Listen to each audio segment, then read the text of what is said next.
y a todos. Es un placer darles la bienvenida nuevamente a esta jornada de capacitación organizada por la Escuela Judicial. Hoy nos encontramos para nuestro tercer encuentro de la materia actualización en transformación digital en el Poder Judicial de la Provincia de Buenos Aires. La clase hoy la va a estar dando Mariano Martín Camilo López. Y antes de cederle la palabra, me gustaría presentárselos.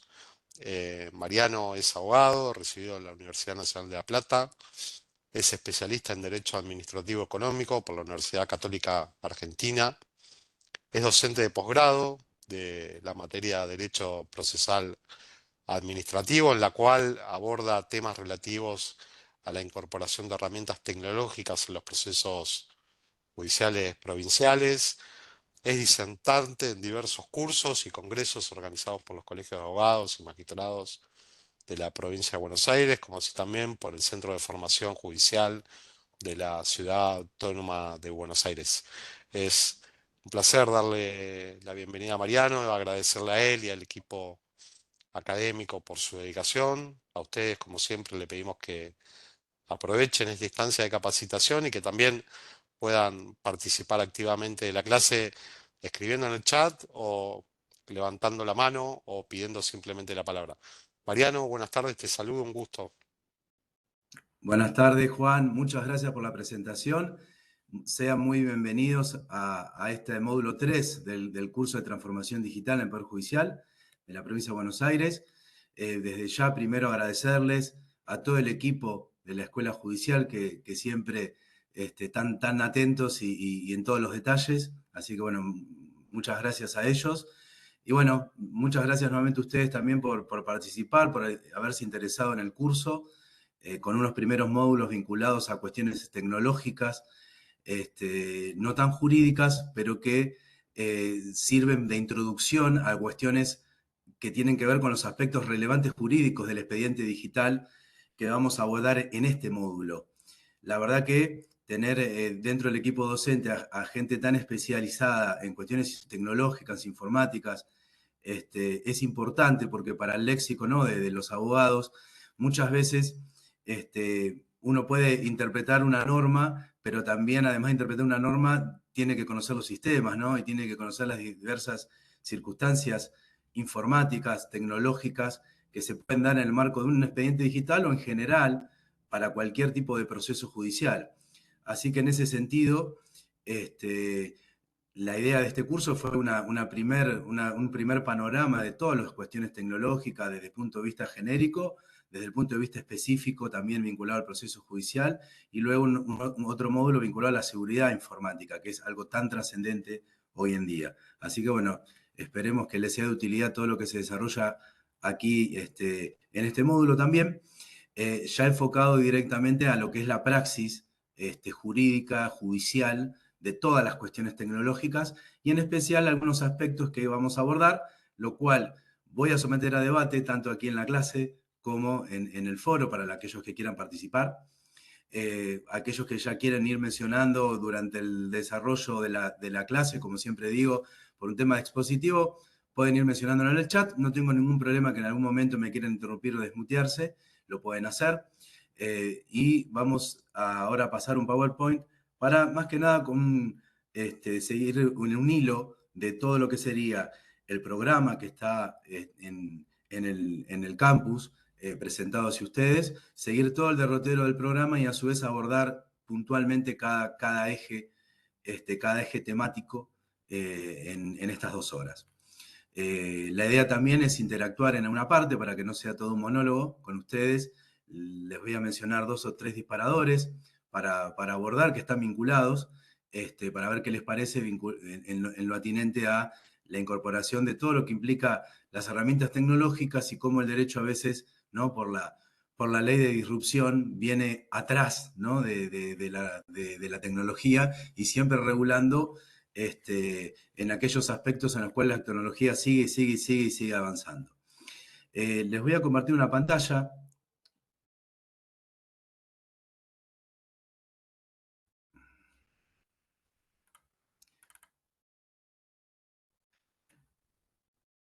La voy a dejar así, no se puede ampliar, pero creo, dígame si se ve bien, creo que sí.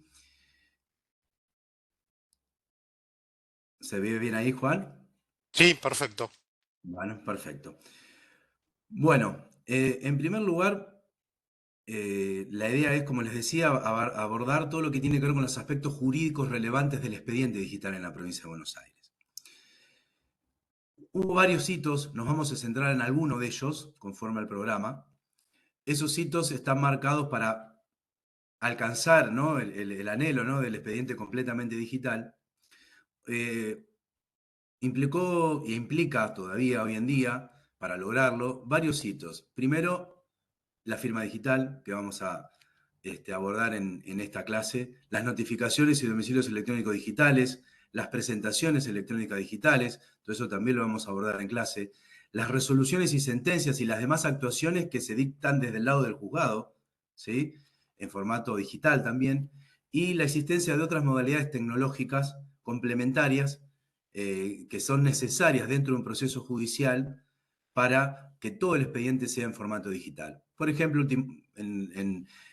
como corolario de la pandemia, puede ser las audiencias virtuales, ¿no?, que se generan a través del sistema Microsoft Teams. Adentrándonos en el programa y en el primer punto o hito que les acabo de mencionar, es importante analizar algunas cuestiones que han sido, desde mi punto de vista, discutidas, por si se puede llamar de alguna manera, por la doctrina, más que nada en lo que tiene que ver con la incorporación en el Código Civil y Comercial de la Nación del artículo 288. Esto, me hago cargo de lo que digo, muchas veces cuando aparece una norma, ¿no?, más allá de lo que puede implicar o no en la praxis cotidiana de cualquier instrumento privado entre las partes, ¿no?, la celebración de un contrato de compraventa o de alquiler, empieza máxime la praxis cuando alguna cuestión derivada de esa interpretación tiene que ver con la actuación misma judicial. Y en los distintos poderes judiciales, no solo aquí en la provincia de Buenos Aires, acá en la provincia de Buenos Aires, ahora les voy a comentar, hubo muy pocos casos, pero sí a nivel doctrinario, como les comentaba, se empezó a discutir si el código en el artículo 288 que menciona, ¿no?, que, bueno, además de señalar que la firma prueba la autoría, ¿no?, de cada declaración de voluntad, ¿no?, y que tiene que contener la firma o un signo, menciona este artículo que en los instrumentos generados por medios electrónicos, ese requisito de la firma de cualquier documento eh, se tiene por satisfecho con una firma digital, dice. Firma digital que asegure indubitablemente la autoría e integridad del documento. O sea que habla solo de firma digital. Esto generó una discusión entre los autores en el cual mencionan, bueno, listo, esto implicó la derogación lisa y llana de la firma electrónica. Solamente el código permite la firma digital. Pero si buceamos un poquito más en el Código Civil y Comercial de la Nación, hay algunas otras pautas que permiten, desde mi punto de vista, desdibujar esta cuestión central de la firma digital que trae el nuevo código. ¿Por qué lo digo?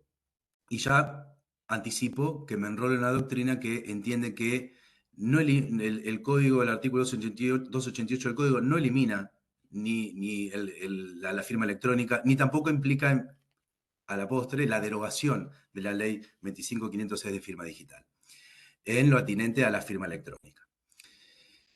Y en general, ¿no?, porque también se mencionaba que implicaba la derogación en sí misma de toda la ley. Alguna pauta que no es tan conocida y tan discutida, la trae el artículo 319 en cuanto al valor probatorio de los instrumentos particulares. Ahí podemos entrar en la discusión de que habla de instrumentos particulares y no los instrumentos públicos. Entonces empezamos en la discusión si un abogado hace una presentación electrónica judicial en una causa, ¿lo podemos considerar un instrumento particular? Ahora, si estamos hablando de una sentencia o una resolución del juzgado, del juez, ya ahí estamos hablando de instrumentos públicos, por ende no aplicaría ahí el 319. Independientemente de esa disquisición, fíjense la pauta que trae hacia el juez en cuanto al valor probatorio de los instrumentos particulares, ¿no?, que es lo que regula propiamente el Código Civil y Comercial de la Nación, ¿no?, en este aspecto, porque el 288 habla de la firma de los instrumentos en general. Habla que para analizar el valor probatorio de ese instrumento, el juez puede ponderar diversas circunstancias, bueno, esta cuestión, ¿no?, de la congruencia entre lo sucedido y lo narrado, la precisión, claridad del texto, pero fíjense que menciona la confiabilidad de los soportes utilizados y de los procedimientos técnicos que se aplican. Esto es, si hay un mecanismo confiable, tecnológico, para firmar un instrumento, ese instrumento puede ser válido desde el punto de vista probatorio. Y aquí ya no menciona la firma digital, el Código Civil y Comercial de la Nación. Si ustedes se preguntan, bueno, ¿y cuáles son las diferencias entre una y otra y por qué puede estar una o no contemplada o no? Insisto, me enrollo en la doctrina en la cual está vigente la ley 25.506 de firma digital y por ende está vigente la firma digital y la firma electrónica. ¿Cuál es la diferencia y por ende dónde empiezan también a proyectarse algunas de estas dudas? Cuando uno empieza a analizar el concepto de firma digital versus concepto de firma electrónica. El concepto de firma digital lo trae el artículo 2 de la ley 525-506, señala que es la aplicación, ¿no?, digital de un procedimiento matemático, ¿no? Y acá está la particularidad. Exclusivo conocimiento del firmante, esto es, que esté bajo su exclusivo control. Esto es, la clave de esa, por ejemplo, firma digital o el acceso al continente y contenido de la firma digital debe estar bajo el absoluto control y exclusivo, no absoluto, absoluto y exclusivo control de quien la aplica, de quien la usa. ¿Sí? Y a su vez, otro elemento interesante e importante es que tiene que ser susceptible de verificación por terceros esa firma. ¿Sí? Que esto va a pedir poder identificar a quien firma y que no haya ninguna alteración del documento digital. Entonces, fíjense, absoluto y exclusivo, ¿sí?, control y conocimiento del firmante de lo que firma y a su vez de lo que implica el control de su firma, exclusivo y absoluto. Y después, la posibilidad de verificación de terceras partes de esa firma, ¿sí?, para poder determinar la autoría y la inalterabilidad del documento. Y si uno va al concepto de firma electrónica que trae esta ley, menciona que es el conjunto de datos electrónicos integrados, ligados, asociados de manera lógica a otros datos electrónicos, utilizado por el que firma, ¿no?, con su medio de identificación, no dice cuál, pero puede haber distintos medios de firma electrónica, que carezca de alguno de los requisitos para la firma digital. Esto es, si carece de alguno de esos requisitos que les mencioné, o algunos que también ahora les voy a ampliar, estamos hablando de firma electrónica. Esto es, parecería que por exclusión, si no tiene alguno de estos recaudos de la firma digital, hay firma electrónica. Ustedes me dirán, bueno, en la práctica, ¿cuál podría ser un ejemplo de firma electrónica en el ámbito del Poder Judicial? Y la firma que realizan en el sistema DEOX el Poder Judicial de la Nación. En esto se ha generado desde el lado, nuestro lado de la provincia de Buenos Aires, se ha generado discusiones, pero se ha aceptado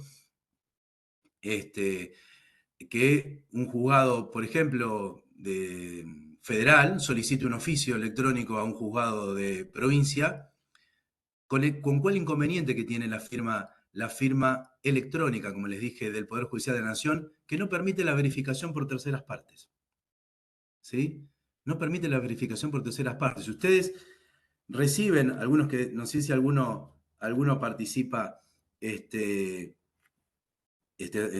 forma parte, digo, de algún juzgado, si ha recibido algún oficio ley 22.172 de un órgano nacional, en el cual acompañan la resolución firmada, en la cual tiene un signo de pregunta, donde tendría que estar estampada la firma. Efectivamente, si uno tiene que ir a verificar esa firma estampada, no hay un mecanismo tecnológico que permita verificar. Sí existe, a diferencia de ese mecanismo, en el Poder Judicial de la Provincia de Buenos Aires.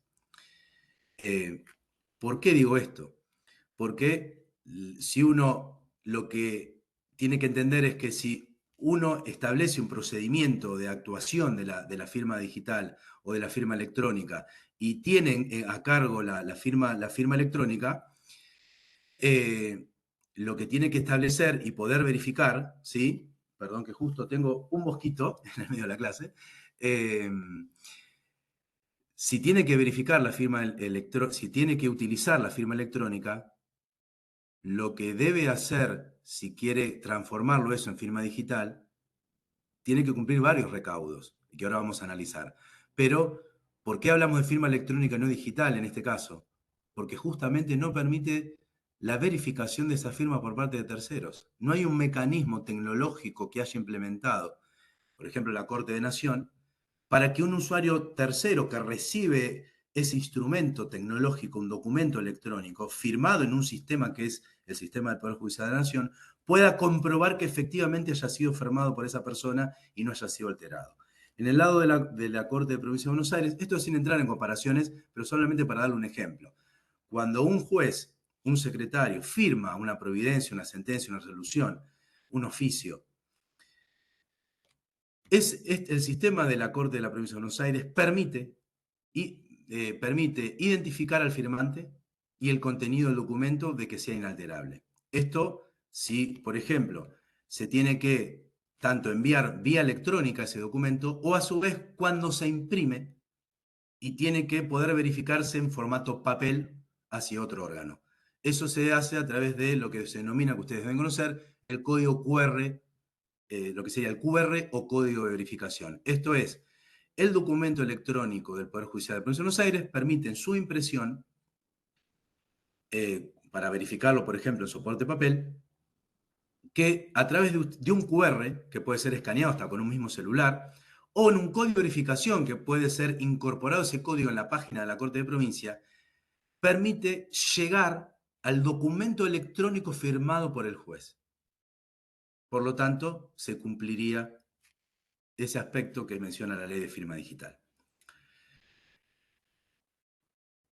Por eso la ley menciona, la 25.506 señala el empleo de la firma electrónica, de la firma digital y su eficacia jurídica en las condiciones que prevalece la presente ley. Esta es, la ley de firma digital establece las dos, la electrónica y la digital.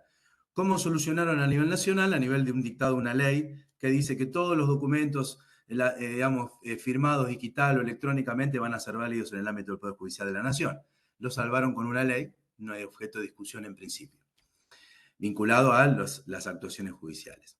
Ahora bien, yendo propiamente a la ley del marco de firma digital, saliendo del ámbito judicial, solamente del ámbito judicial, la validez de la firma digital, en cuanto a aspectos probatorios, tiene la particularidad, a diferencia de la firma electrónica, que tiene dos presunciones.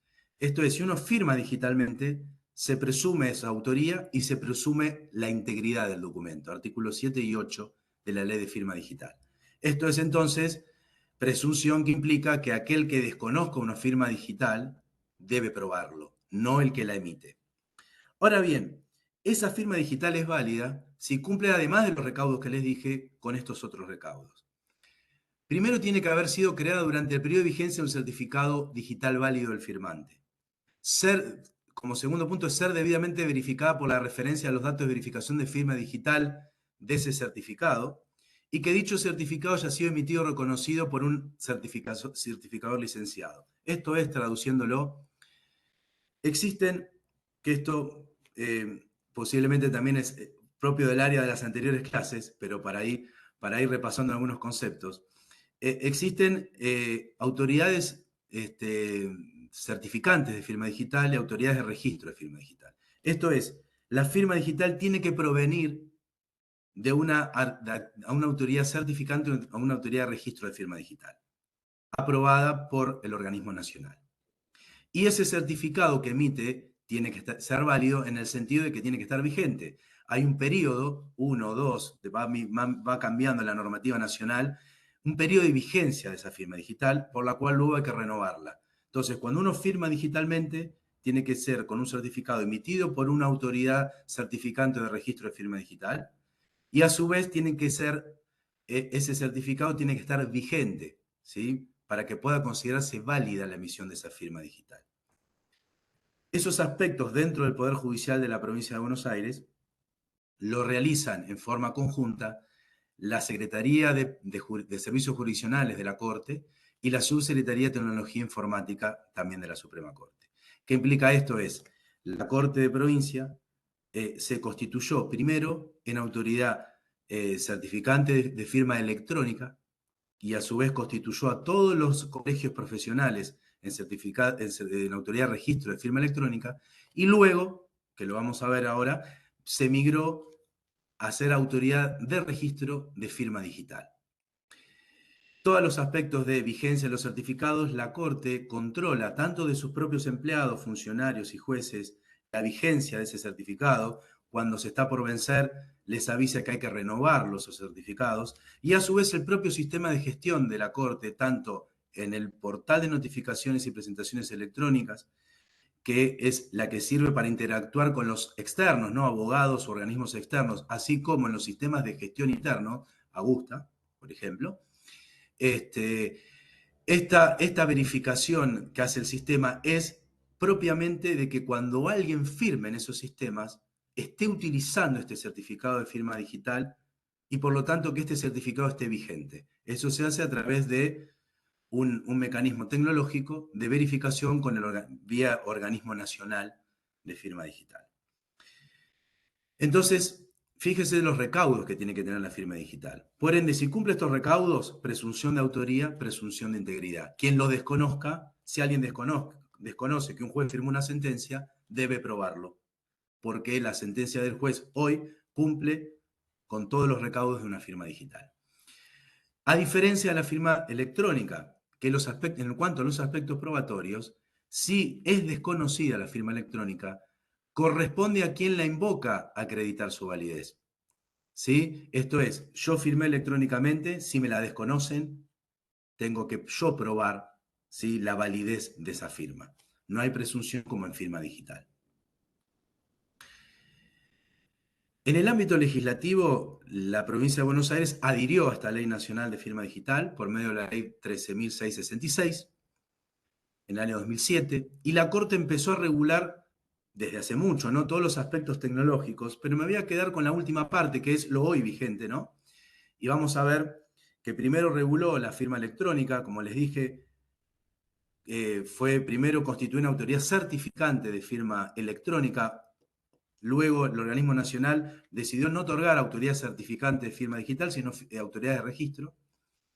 Entonces, cada una de las organizaciones, Poder Judicial de la provincia, colegios profesionales, cada uno se constituyó o se empezó a constituir, porque algunos colegios profesionales todavía no, sí el colegio de abogados, se empezaron a constituir esas autoridades de registro de firma digital. Esto es, migraron la firma electrónica a la firma digital.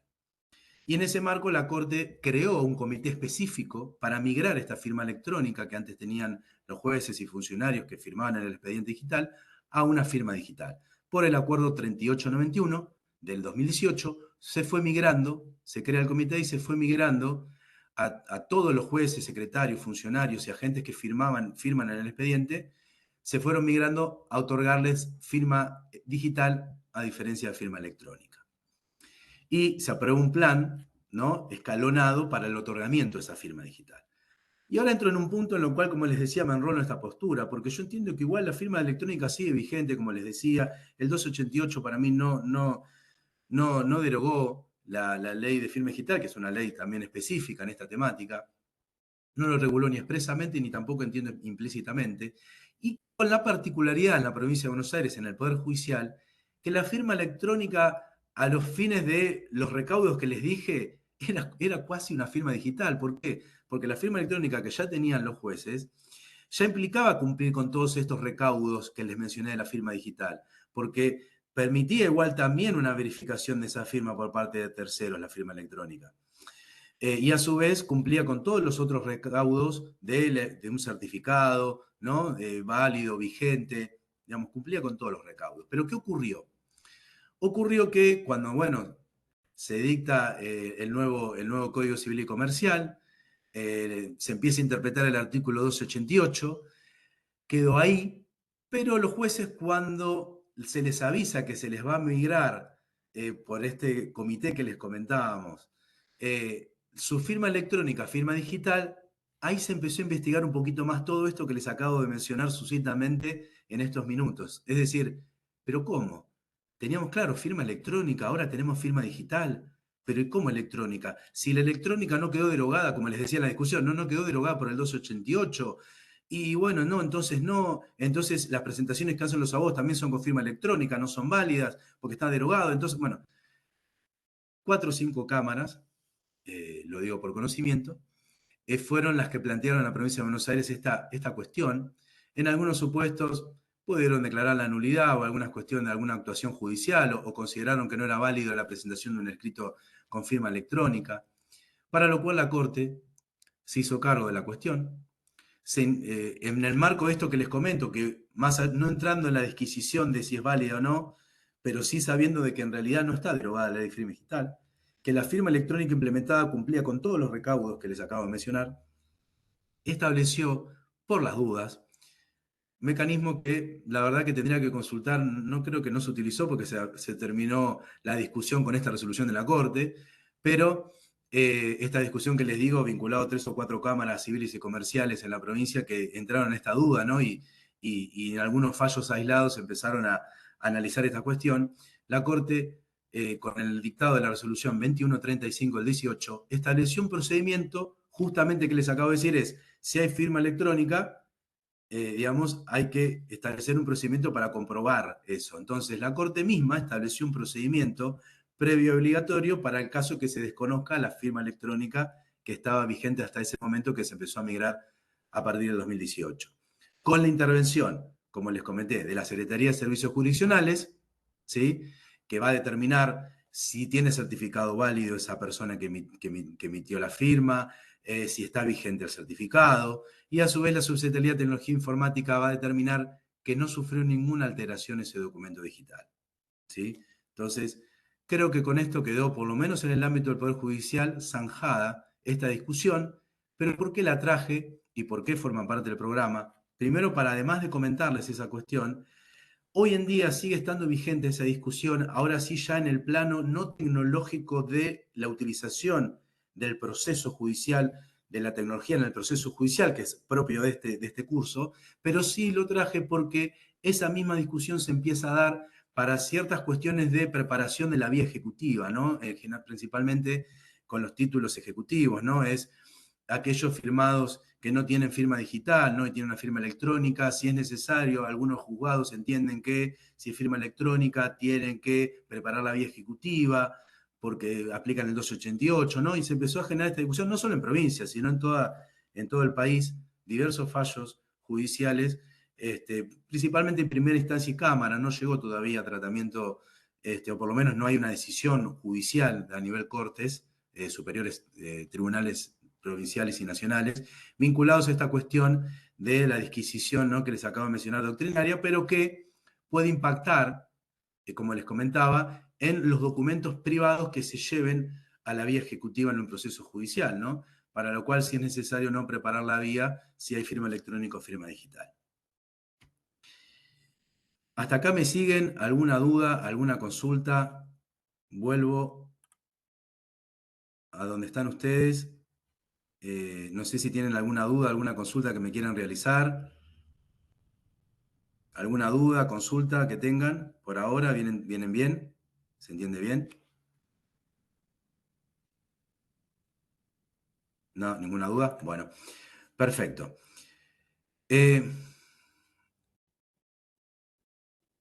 Vamos a entrar al otro punto del programa. Las comunicaciones judiciales como regla, casos de excepción. Yo les dije que había 5 hitos. Uno de los hitos que reguló la Corte fue lo vinculado a la firma digital, incorporando, como les dije, ser autoridad de registro de firma digital para el otorgamiento de los certificados a sus propios empleados, funcionarios y jueces. Y a su vez, más allá de que la autoridad de registro en sí misma implica el otorgamiento de la firma digital, como cualquier autoridad de registro, ¿no? Del país. Y con relación a las comunicaciones judiciales, que vamos a entrar ahora a lo que es notificaciones electrónicas y presentaciones electrónicas, a nivel legislativo, solo el legislador provincial incorporó lo relativo al domicilio electrónico en las notificaciones electrónicas, salvo la particularidad del juicio de apremio, la ley 13.406, que ahí en ese caso todos los actos procesales se pueden realizar en formato digital en el marco de la ley. En cuanto al Código Civil y Comercial de la provincia, solamente reguló el domicilio electrónico y las notificaciones electrónicas, y de hecho avanzó un poquito más, que fue que primero avanzó la Corte y luego fue ratificado por Ley 15230, avanzó con la creación del registro de domicilios electrónicos que quien les habla está a cargo del registro. Pero salvo esos supuestos de domicilios electrónicos, notificaciones o el caso paradigmático de los apremios, en principio el legislador no avanzó para regular todo lo que tiene que ver con los 5 hitos que les mencioné, salvo firma digital, domicilio y notificaciones electrónicas. Entonces, avanzó la Corte con ciertas reglamentaciones, para lo cual, regulando esos 4 hitos también que les comenté, generó 2 ejes de participación. Mesas de trabajo, que hoy está vigente el Consejo Participativo, ¿no? Integrados, ¿no? por Colegio de Magistrados, Colegio de Funcionarios y Funcionarios, AJB, Colproba, Procuración, ¿sí? La idea es que estén todos los actores judiciales en el marco de ese Consejo Participativo para el dictado de las normas vinculadas a lo digital. Más que nada para generar ese consenso y a su vez participaciones individuales. Se les permitió individualmente a los magistrados y funcionarios de los órganos judiciales participar en distintos tipos de normas. Un ejemplo fue la 3975 vinculada a las resoluciones y sentencias, entre otras más. Quédense tranquilos que este PowerPoint luego lo voy a incorporar como material, ¿sí? de consulta en el campus, más que nada por si no pueden ir siguiendo copiando, quédense tranquilos que luego lo voy a dejar disponible. El basamento normativo que tuvo la Corte para avanzar fue las disposiciones transitorias del artículo 834, las medidas reglamentarias de la Corte, el artículo 32, inciso S de la 5827, ¿sí? Y por otro lado, que también implica dictar todas las reglamentaciones que sean conducentes para el mejor funcionamiento de todas las normas, ¿no? Tanto uno y otro implica el 834, ¿no? Principalmente, y la 5827, la potestad que tiene la Corte de medidas reglamentarias para asegurar el mejor cumplimiento de las normas adjetivas. Y otra cuestión que potenció fue las normas sanitarias o de COVID. Y ahí hago un paréntesis, quiero plantearles un primer eje de discusión o debate. ¿A qué les parece este avance que hizo la Corte en regular cuestiones tecnológicas que no estaban incorporados todavía en los códigos procesales? Más allá del no, que fueron presentados distintos proyectos a nivel legislativo, pero que no prosperaron.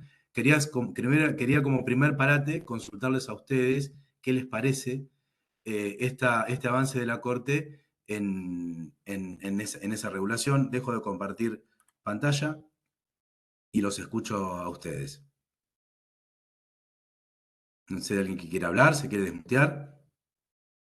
Hola, sí, a mí me parece totalmente necesario, más después de la pandemia, ¿no? Una vez producida la pandemia, eh, sin eso, bueno, aparte de que tribunales dejaba de funcionar, los abogados también se quedaban sin trabajo, así que fue una herramienta muy útil. A partir de ahí Bien, creo que fue un momento de quiebre. perfecto. O sea que vos entendés que era necesario por la misma impronta de la gestión judicial, era necesario avanzar en ese sentido, ¿no? Sí.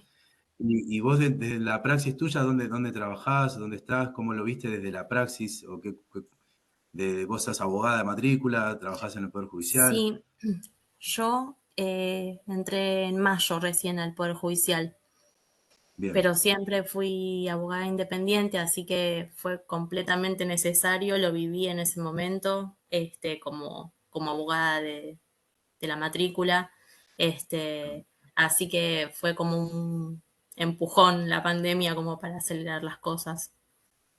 está bien.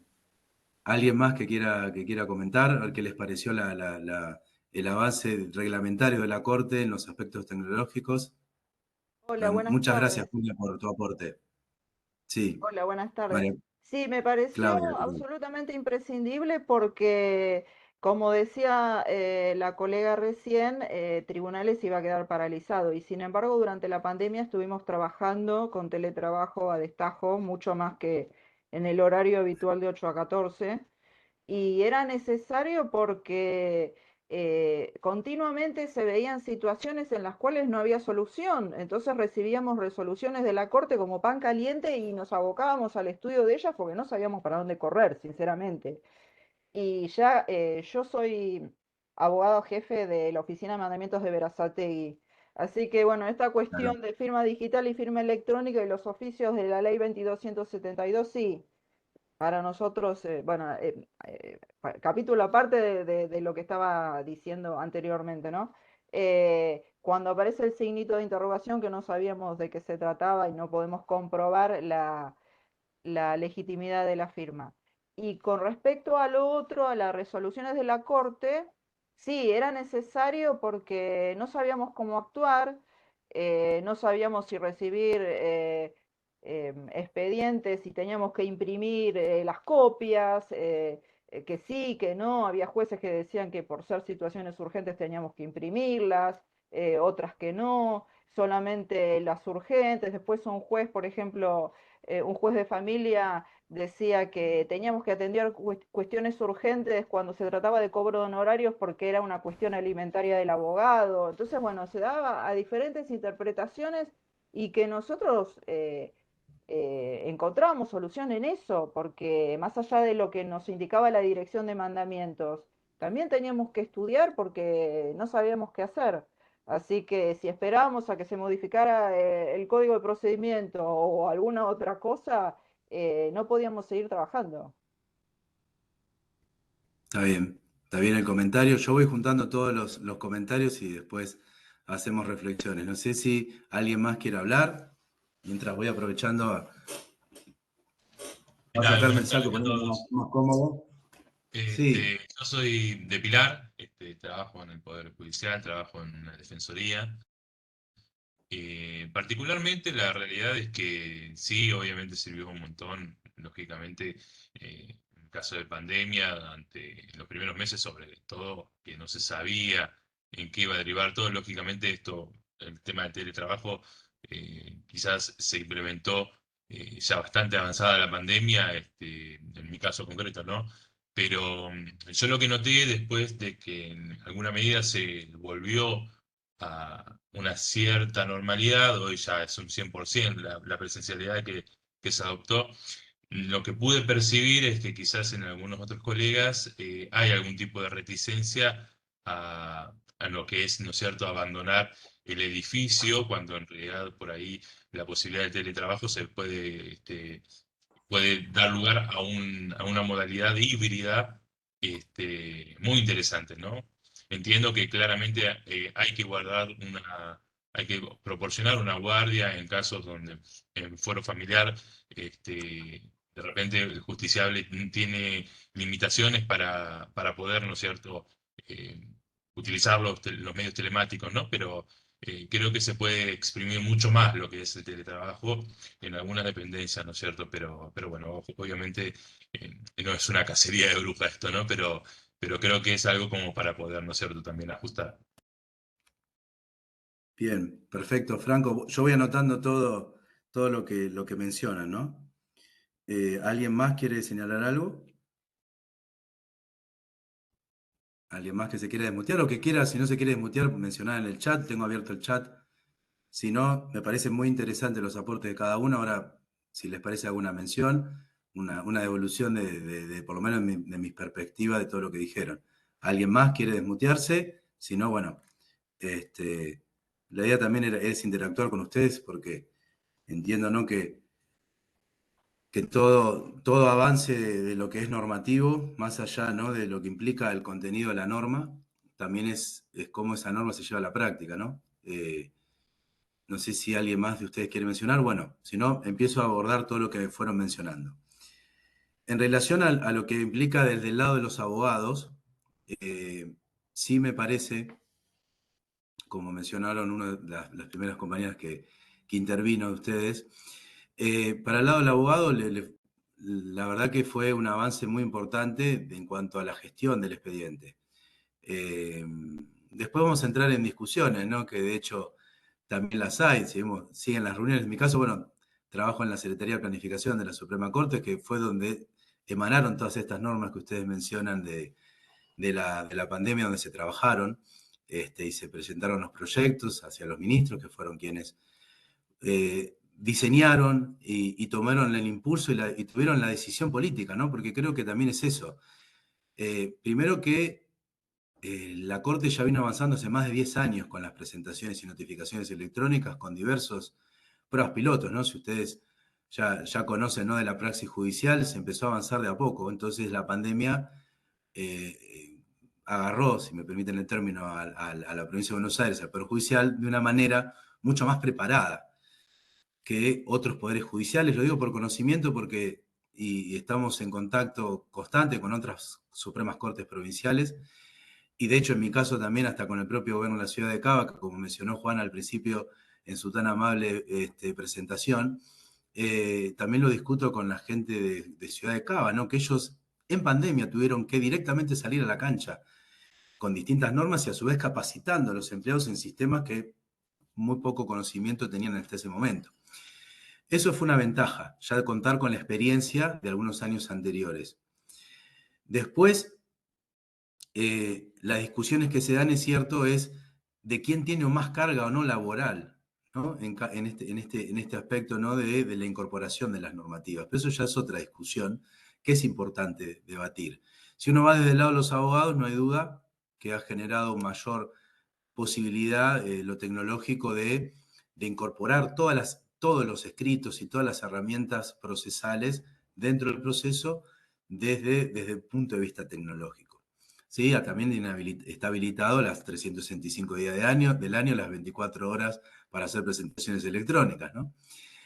Cuestión que desde el lado, ¿no?, de los juzgados y también desde el lado de la JB también lo ha planteado, esta cuestión, ¿no?, de que también en la feria se reciben muchos escritos, ¿no? Y ahí empezamos en las discusiones, ¿no?, de si hay que regular o no regular estos aspectos o dejar que la praxis sea la encargada de esas cuestiones.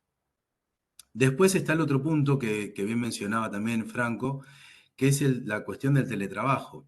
Yo creo que además de la regulación electrónica, se avanzó con el teletrabajo y permitió que todo el Poder Judicial pueda trabajar con el teletrabajo.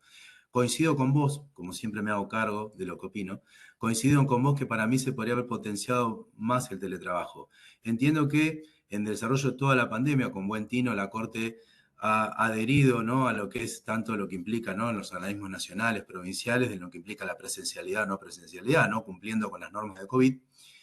Desde mi punto de vista, se podía haber potenciado más el teletrabajo, porque creo que estábamos en condiciones y cada una de las organizaciones, cada uno de los órganos judiciales, en mayor o menor medida, se habían ayornado a la incorporación del teletrabajo. Por ende, hay algunos que por ahí entienden que están en mejores condiciones trabajando con teletrabajo que otros. Pero bueno, igual hoy prevalece un sistema mixto, los órganos pueden mantener en parte trabajando su plantilla, ¿no?, con teletrabajo, pero es cierto que a nivel normativo se podría haber potenciado más, es cierto, comparto. Después, por otro lado, como también mencionó otra de sus compañeras, tuvo un gran impacto la pandemia en las notificaciones electrónicas. Y aquí es donde empezó a avanzar la Corte, y fue muy importante. ¿Por qué? Porque la Corte avanzó antes de la pandemia. Lo que se permitía era el inicio electrónico de causas de apremios. Primero se arrancó con los apremios provinciales, que hay un convenio con ARBA y con Fiscalía de Estado, que va al Foro Contencioso Administrativo, y luego se avanzó con los municipios a través de algunos convenios que se generaron en el año 2017, 2018, se empezaron a incorporar a los municipios con un convenio de apremios, en lo cual también se obligó a los municipios que traten de bajar el stock de los expedientes que estaban paralizados en los juzgados, porque ustedes saben que en la práctica, bueno, algunos de ustedes que son abogados de la matrícula, si son de alguna forma apoderados municipales, muchas veces lo que ocurría es que iba el contribuyente, pagaba y después no se acompañaba en juicio el comprobante de los pagos del aporte, ¿no? Y varios recaudos que tienen que tener el juzgado para poder luego archivar la causa. En ese marco se incorporaron entonces los apremios provinciales y luego los apremios municipales. Los provinciales hace muchos años que ya están. Digitalmente el inicio de causa, demanda, ¿no? En la pandemia se hizo una apertura de todas las causas judiciales para que se puedan presentar en formato digital, lo que implicó justamente que había gran cantidad de causas iniciadas electrónicamente, que también lo electrónico para el abogado también, como decíamos, fue una facilidad desde que en vez de ir a lo que implica la receptoría de expediente físicamente, ¿no? O por ahí presentaba una carpeta, después juntaba, bueno, ahora a nivel electrónico juntó la actuación, inició la causa. Gran cantidad de expedientes iniciados, y por otro lado, que una de sus compañeras que mencionó que está en las oficinas de mandamiento, la propia pandemia impedía que los oficiales notificadores salieran a la calle a poder notificar los traslados de demanda. Y en ese aspecto, la Corte también se hizo cargo y reguló lo que les decía que estoy a cargo, que es el registro de domicilios electrónicos. Es que el primer anoticiamiento, o lo que se denomina traslado de demanda, de la intimación de pago en el marco de la premio, una medida cautelar autónoma, anticipada, autosatisfactiva, primera actuación, una diligencia preliminar, pueda ser dirigida a un domicilio electrónico y no en formato papel. Entonces la Corte, en el marco de esa pandemia, reguló el registro de domicilios electrónicos, pero a la par, como implica, ¿no?, la trascendencia de la primera notificación, ¿no?, y la defensa en juicio, envió el proyecto a la Corte, a la legislatura, lo que tuvo correlato el dictado de la ley 15230, que en realidad regula el registro de domicilios electrónicos del Poder Ejecutivo, pero nosotros ya veníamos trabajando con el acuerdo 3989 antes, con unos meses antes, y se dictó el artículo 12, que en el artículo 12 crea el registro de domicilios electrónicos del Poder Judicial y deja en manos de la Corte la reglamentación. Entonces, fíjense cómo se avanzó a nivel digital, regulando aspectos que avanzó la Corte, pero por otro lado, en ese aspecto sí, la Corte decidió remitirlo a la legislatura. Ahora, en todo lo demás, no hay normativa fuera de lo que es notificaciones y domicilios, salvo, como les dije, en los apremios. Entonces, coincido con ustedes que si no se avanzaba reglamentariamente y esperamos un cambio legislativo, fíjense que hasta el día de hoy no está. Creo que aceleró la pandemia, pero coincido con ustedes que era necesario. Después, es cierto, otro punto que mencionaron, de lo que implica la gran profusión normativa. Claro, lo que pasa es que cuando uno quiere llegar al expediente digital, se da cuenta que cuando empezás a indagar en el proceso, no es que solo la Corte fue viendo los aspectos, fueron los mismos operadores judiciales, los abogados, los jueces, los secretarios, los de mesa de entradas, todos, fueron los que empezaron a darse cuenta que habían cuestiones que podían también ser digitales y que habían que regularlas. Un montón de aspectos. Entonces, si no se regulaban, quedaban en papel y no avanzaba el proceso, en pandemia. Y si fuera de pandemia no se regulaban, tampoco avanzaba el proceso para un expediente completamente digital. Entonces, ahí es donde empezaron a regularse un montón de cuestiones, es cierto, en el marco de pandemia, con gran profusión normativa, en el cual también generó algunas complicaciones interpretativas y, como ustedes bien mencionaron, había que ir mirando cada acordada que se dictaba de la Corte para poder ir avanzando también y decir, no, bueno, esto ahora lo puedo presentar digital, hasta que, bueno, llegamos a un derrotero en el cual tenemos dos cuerpos normativos unificados, que ahora ya me estoy adelantando, pero lo vemos, que es el Acuerdo 4013, texto ordenado 4039, para lo que es todo lo que no es penal, ¿no? Civil y comercial, laboral, contencioso, familia, y el Acuerdo 4040 para el fuero penal. Llevó tiempo porque implicó normativas preliminares para llegar a esos cuerpos normativos que aún hoy en día son sujetos de interpretación en varios aspectos, que de hecho son objeto de consulta en estos ámbitos, en los ámbitos de capacitaciones del Instituto de Estudios Judiciales de la Corte, y no implica que al haberse regulado, no, listo, ya está. Ahora vamos a ver algunos aspectos de excepciones, ¿no?, que les traje para analizar en conjunto. Pero bueno, me pareció muy interesante el aporte de cada uno de ustedes. Coincido prácticamente en todo, y creo que era necesario avanzar. Y creo que en ese sentido cada corte tiene que tener la decisión política de avanzar. Política en el buen sentido, ¿no? Política institucional para avanzar. Porque si no se avanza, si esperamos al marco legislativo específico, no hay expediente digital. Y por otro lado, ustedes dirán, bueno, sí, pero avanzó la Corte en que, bueno, el marco ya se los dije, el 834, tenía normas para avanzar. Y más aún con el marco de pandemia, que implicaba justamente el no traslado de las personas físicamente hacia los órganos judiciales. Que faltan cuestiones, de seguro, pero bueno, coincido en que había que avanzar. ¿Quedó algo pendiente que quieran agregar o comentar? Si no, sigo avanzando con la otra parte de la clase. Pero quería hacer este paréntesis para escucharlos y ver a ver qué les... Es fácil hablar con el diario del lunes en ese momento cuando todos los operadores estábamos ¿no? en pandemia y teníamos un montón de normas y cuestiones, era también complejo, ¿no? Ahora con el diario del lunes es diferente y uno dice, ah, bueno, se puede mejorar esto puntual, lo otro. En ese momento era caos, ¿sí? No hay que reconocer eso, pero creo que se fue sorteando de la mejor manera posible, con un compromiso propio de todos los operadores, ¿sí? Tanto del lado de los juzgados, con un trabajo, como también ustedes mencionaron, que lamentablemente no debería ocurrir, que es fuera de horario, ¿no? De cuestiones, pero que bueno, se fue acomodando. Y del lado de los abogados también para interpretar de qué cuestiones sí, qué cuestiones no. Y esto, como les dije, todo ese avance se hizo en conjunto, eran reuniones constantes con todos los operadores, colegio de abogados, colegio de magistrados, AJD, siempre reunidos en conjunto, la Corte con todos esos operadores judiciales, que son todos los que participan del proceso, para consensuar estas normas que eran necesarias para avanzar hacia el expediente completamente digital. No sé si quieren hacer algún comentario más, si no, sigo, comparto pantalla nuevamente. Volviendo a lo que les comentaba, y complementando un poco lo que dije recién. Como les decía, tanto en las notificaciones y los domicilios electrónicos y las presentaciones hubo un gradualismo. ¿Por qué? Porque fíjense que ya desde el año 2012 se implementaron diversas normas para incorporar a las notificaciones electrónicas, por ejemplo, diversas resoluciones de corte. Luego de toda esa praxis de pruebas pilotos, desde el año 2012, se dictó el Acuerdo 3845, que fue del año 2017, que lo que hizo fue recolectar toda esa praxis desde el 2012 hasta el 2017 y tratar de dar un marco unificado y que sea de validez para todos los fueros, salvo en lo penal que hubo una coexistencia de lo papel con lo digital.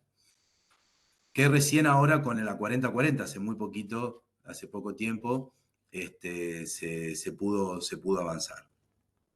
Digo muy poquito porque no hubo una norma regulatoria general como la 3845 o la 3886 de presentaciones electrónicas para el ámbito penal, sino que se aplicaban supletoriamente algunas normas de estas cuestiones, pero principalmente se aplicaba lo que se denominaba la coexistencia, ¿sí? En el fuero penal. Recién en el 2021 se dictó la 4040, o sea que ni siquiera hace 2 años, porque fue el 1 de noviembre del 2021. Hoy la obligatoriedad, después, bueno, en COVID fue el dictado de la resolución de presidencia SPL 10 del 20, que esa resolución excepcionó prácticamente un montón de requisitos de soporte papel para trasladarlo a soporte electrónico. Esa fue la primera norma del expediente digital que se dictó en pandemia. Del expediente, ¿no? Después hubo otras normas vinculadas a la emergencia, pero del expediente en sí mismo, notificaciones y presentaciones, fue la resolución SPL 10 del 20. ¿Qué es lo actual y vigente? En principio es la obligatoriedad del formato digital. Como regla, hoy todas las presentaciones y notificaciones deben hacerse en formato digital. Están estas normativas que les comenté, 4013, texto ordenado 4039. Así que en ese sentido ya no hay dudas de que hay una norma unificada, ¿no? De todo lo que tiene que ver con presentaciones y notificaciones electrónicas, y para el foro penal la 4040, y del registro de domicilios electrónicos el acuerdo 3989, que si quieren podemos hacer una digresión vinculada al registro si les interesa saber cómo se viene avanzando en ese sentido. Para lo que es las presentaciones, lo mismo. Lo que es las presentaciones electrónicas también hubo un gradualismo para estas normativas que les comenté. Luego el dictado del acuerdo 3886 en el año 2018, un año después de las notificaciones electrónicas, ¿sí? Esta cuestión de implementación gradual. Y después las mismas normas que les comenté, ¿no? La SPL 10 del 20 en la pandemia y los vigentes 4013, texto ordenado 4039 para todos los fueros, salvo el penal, y para el penal 4040. ¿Cuáles son las pautas normativas de excepción? Pues yo les dije, esto es la regla. Esto no habría duda hoy en día que hoy, en principio, todas las presentaciones, como les dije, y notificaciones electrónicas deben hacerse en formato digital. Así lo establecen estas normas que les comenté. Pero ha generado dudas o discusiones, y de hecho también hay planteos vinculados desde algunos organismos, ¿no? Tanto en lo que sería, ¿no? Desde el lado de abogados, de algunos juzgados que mantienen papel o viceversa, o desde el lado interno, Colegio de Magistrados o AJB, en decir que algunas cuestiones todavía siguen ingresando en papel porque hay normas que dejan una interpretación amplia al juzgado, entonces por las dudas, y ahí voy con una cuestión de praxis que también lo someto a consideración para, después de unos minutos que sigo con esta temática, hacer un paréntesis para ver qué les parece. Hoy, en principio, si van esas normas, esos dos cuerpos normativos que les comenté para el fuero penal y para el resto de los fueros, hoy estamos hablando de obligación, como les dije, soporte digital.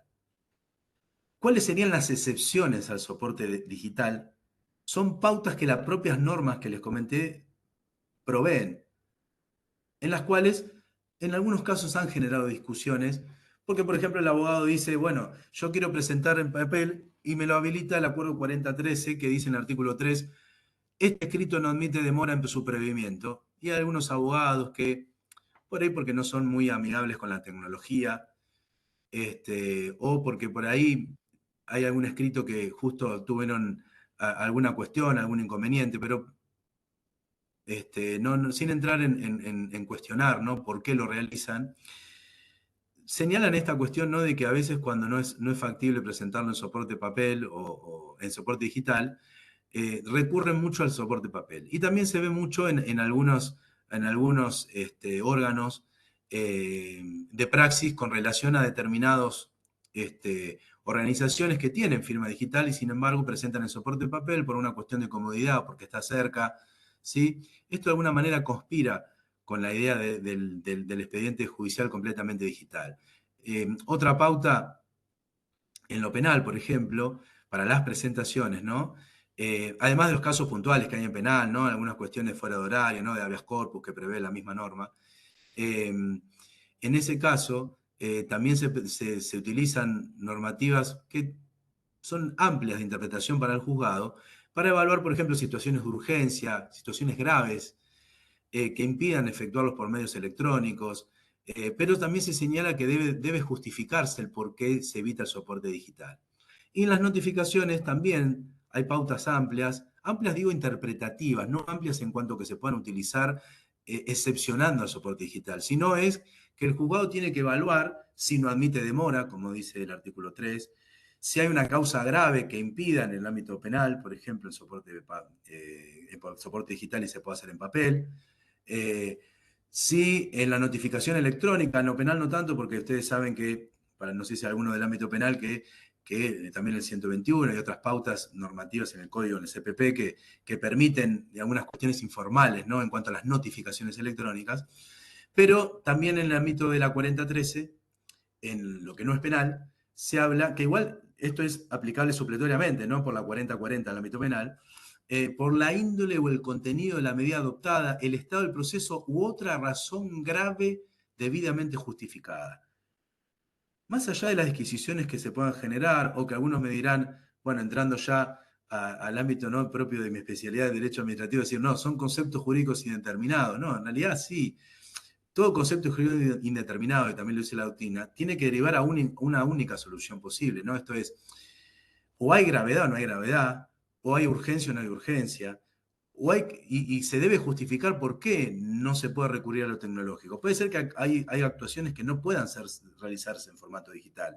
Y es cierto, hay, por ejemplo, audiencias que no se pueden realizar en formato digital o completamente en formato digital porque, por ejemplo, las partes no tienen, o la víctima o alguien no tiene los medios tecnológicos.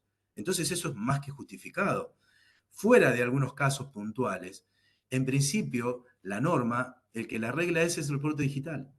Y estas pautas, que parecerían que para algunos no me enrolo en esa postura, yo creo que son pautas que sirven para excepcionar, pero fundadamente, estas pautas son de excepción. Y como de excepción, desde mi punto de vista, tiene que ser de interpretación restrictiva. Esto es, frente a la duda de si puedo exigir un soporte electrónico o digital, debo exigir un soporte digital. Ahora bien, en cuanto a la presentación, si luego, por no poder presentarlo digitalmente, puedo perder un derecho, ahí sí empieza la interpretación amplia, ¿sí? La interpretación amplia en decir, bueno, se pierde un derecho, ¿por qué no lo pude presentar? Yo digo, en la praxis, en general decir, bueno, gestión judicial.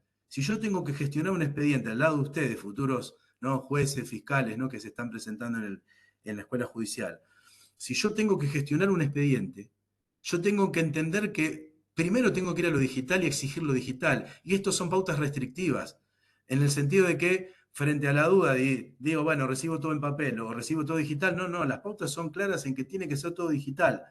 Ahora, luego, si por alguna circunstancia algo digital le impidió a la parte presentar algún escrito o no se tuvo en cuenta o el sistema falló o alguna particularidad, ahí sí viene la interpretación amplia para no hacer perder un derecho. Son dos cosas diferentes. Pero la exigencia en la gestión, para mí, tiene que estar de la mano de que estas normas sean interpretadas como son: graves, circunstancias graves, justificadas, que no admitan demora para el soporte papel, que en términos generales, si uno tiene que hacerlo, imprimirlo, por ejemplo, hacérselo firmar la parte y después llevarlo al juzgado y no lo puedo hacer electrónico, puede ocurrir, no tengo la computadora a mano, tengo que presentar un amparo, un habeas corpus. Bueno, ahí son aspectos que hay que tomar en cuenta, pero como supuesto de excepción. Esto se los dejo planteado antes de entrar a la jurisprudencia y ahora sí de vuelta los quiero escuchar, a ver qué les parece todo esto que les acabo de comentar, tipo puntapié, para ver qué les parece esta cuestión de la interpretación estricta o no, estricta en el sentido de, frente a papel, digital, el principio es lo digital, y lo de papel tiene que ser muy excepcional en cuanto a la presentación y la notificación electrónica, ¿no? Hago esa aclaración que luego es distinto de la interpretación de la pérdida de un derecho vinculado a lo digital, que es diferente, que ahora vamos a abordar la jurisprudencia.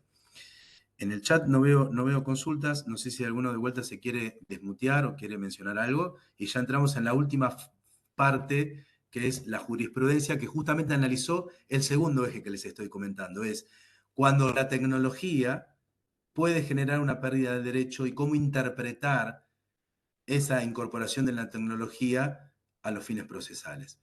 Me voy al eje anterior de debate que les propongo, es decir, estas pautas de excepción, en la praxis, ¿ustedes creen que por ahí se están utilizando mucho, que están verificando mucho soporte papel No. como posibilidad? ¿Ven que los juzgados, lo digo desde el punto de vista de los abogados o de los juzgados, ven que hay una interpretación en el sentido de decir, no es todo digital, la excepción es la del papel, o bueno, un poco más flexible, si este escrito no podés, bueno, presentámoslo en papel, yo después lo cargo en el sistema? ¿Cómo lo ven? O por ahí en el ámbito de la oficina de mandamientos también me interesa saber Yo cómo quería juega yo lo quería digital, ¿no? precisamente aportar lo Claro. mío. Bueno, Eh, cada uno. habiendo transcurrido ¿Arrancás vos, tanto Claudia? tiempo, sí, habiendo Sí, transcurrido tanto tiempo del inicio de las presentaciones electrónicas, ya no cabe lugar a dudas. Al principio era sí, bueno, ay, por favor, recibímelo. Hoy en día no se recibe nunca más nada en papel. Y las excepciones que quiero comentar con ustedes son las siguientes. ¿Cuáles son las excepciones?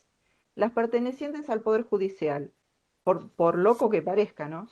Por ejemplo, nosotros recibimos por correo de papel, correo argentino, sí. tenemos que hacer notificaciones a funcionarios por falta de declaraciones juradas patrimoniales. Parece irrisorio porque son dirigidos a funcionarios que obviamente tienen un domicilio electrónico que puede ser notificado privadamente a su domicilio. No tenemos por qué ir con el papel. Algunos son jueces, entonces tenemos que ir a pedir permiso. A ver, por favor, ¿podemos encontrarnos con su señoría? ¿Nos puede decir en qué horario o en qué día lo podemos encontrar? Para no darle la notificación a alguien de mesa de entradas y que se filtre que este señor no ha hecho la declaración jurada. Entonces, me parece algo irrisorio que eso hay que aceitar el mecanismo para que no sigamos recibiendo en papel esta situación, que nos vemos obligados a recibirlos porque nos dijeron que los tenemos que recibir, no podemos rechazarlo. Y Esos por son último, perdón, que te interrumpa. Es declaraciones juradas patrimoniales que presentan al Poder Judicial, no lo que uno presenta vía web a través de mi claro, portal. nosotros como funcionarios tenemos la obligación de hacer anualmente Sí, la sí, declaración jurada patrimonial. Entonces, yo lo cuando presento, por eso, a eso me refiero, sí. Sí, precisamente sí. vencido el 31 de agosto, vencido el plazo, Sí, hay jueces o funcionarios que no lo han hecho. Entonces, el registro de declaraciones juradas patrimoniales que está en La Plata nos manda una cartita, una cédula a través de correo argentino con un sobre donde Sí, nosotros tenemos que ir a notificar a los jueces o funcionarios y bien, devolvérselo por el mismo medio. Es más, yo algunas veces lo he anticipado por correo electrónico para decir, bueno, ya no hacemos tanto correo. Antes se iba una vez por semana al correo, ahora hacemos una carta cada 3 meses. Entonces digo, bueno, le anticipo el resultado. Y después a la semana ya me están intimando diciendo que se la tengo que devolver por correo argentino porque no puede ser, porque se lo adelantamos, pero ellos quieren el papel.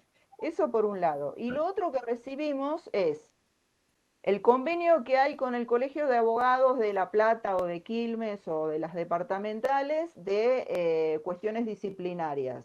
Se ha hecho un convenio donde nosotros tenemos que notificar esas cédulas vía papel.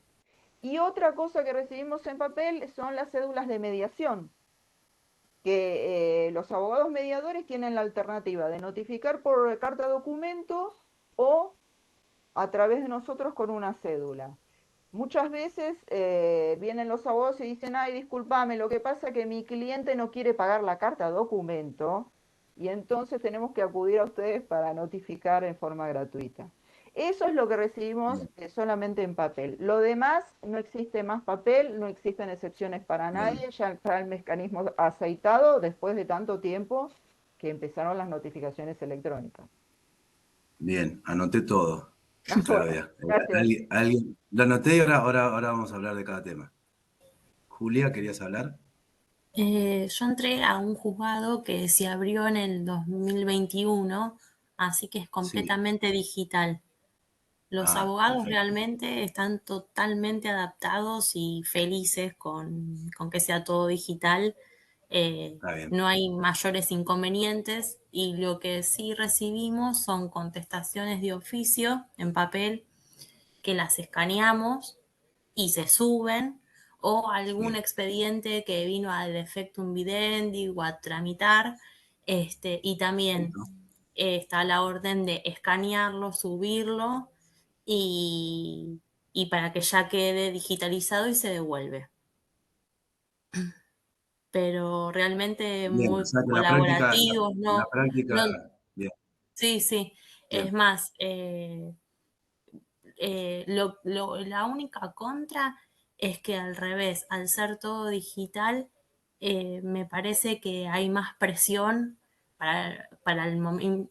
La verdad que el juzgado donde estoy funciona bárbaro, no hay demoras, este, pero hay más presión para sacar. Ayer mandé un oficio y eso les iba a testimonio. preguntar. ¿Cuándo lo Sí, sí, sí. confrontan? Sí, sí, doctor, ya lo bajamos. Y bueno, se dan esas cuestiones que parece como que al haberse digitalizado y todos quedarse los abogados en su casa, se perdió un poco la formalidad.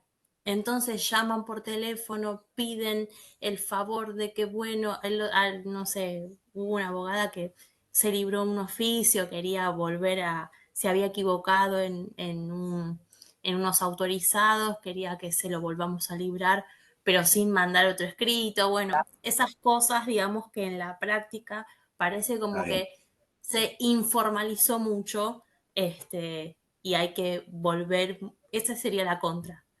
Me parece bien. como que hay que frenar un poquito eso. Va en consonancia con un planteo que hubo hace poco de eso. Está bien, está bien. Ahora lo vemos también. ¿Alguien más que quiera mencionar algo? ¿Nadie más? ¿Se quiera desmutear o en el chat? Hola, sí, perdón. Sí. ¿Andrea? Sí, sí, Ah, soy ¿qué yo, tal? ¿Cómo estás? Andrea. Sí, No, que sí, bien, bien. igualmente, comparto lo que dicen mis compañeras. Yo trabajo en una defensoría civil en San Martín y la verdad todo se presenta, todo absolutamente electrónicamente.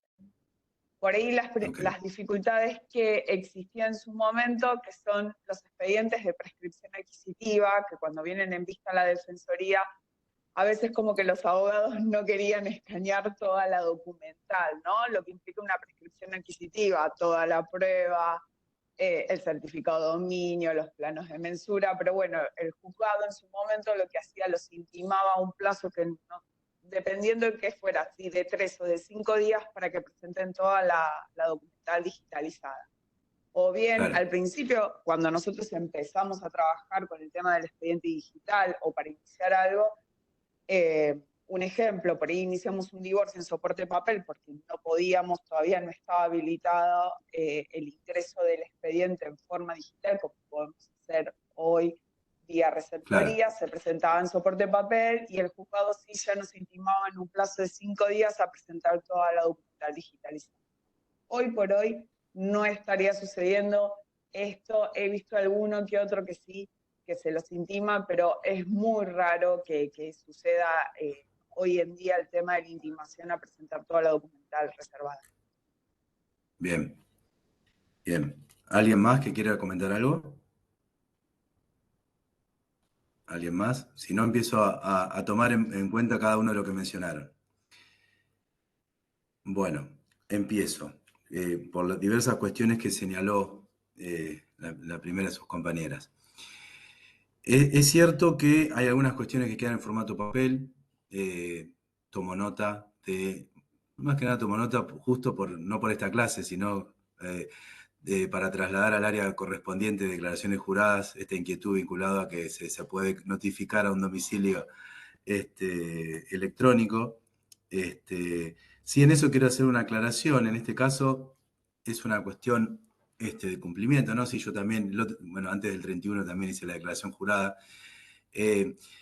Hay una cuestión de discusión que esto podría evaluarse porque en realidad el domicilio electrónico que nosotros tenemos, individuales, es a los fines de lo que implica con nuestra condición de empleados. En este caso podría aplicarse, ¿no?, la declaración jurada porque en condición de empleados también hacemos una declaración jurada patrimonial como funcionarios, ¿no?, o magistrados, jueces o funcionarios expuestos, ¿no?, frente a circunstancias que tienen que ver con lo que implica, ¿no?, poner en conocimiento, o sea, tanto manejemos o no fondos públicos, ¿no?, por la condición de funcionarios.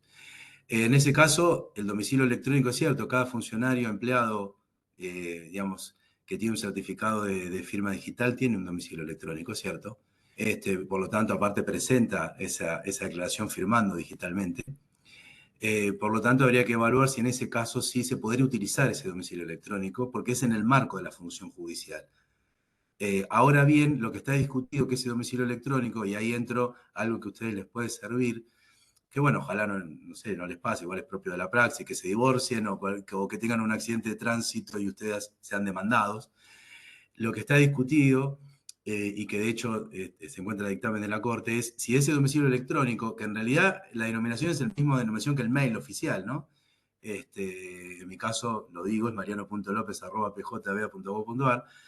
Si se puede utilizar ese domicilio provisto por el Poder Judicial a los fines de constituirlo judicialmente en una causa propia.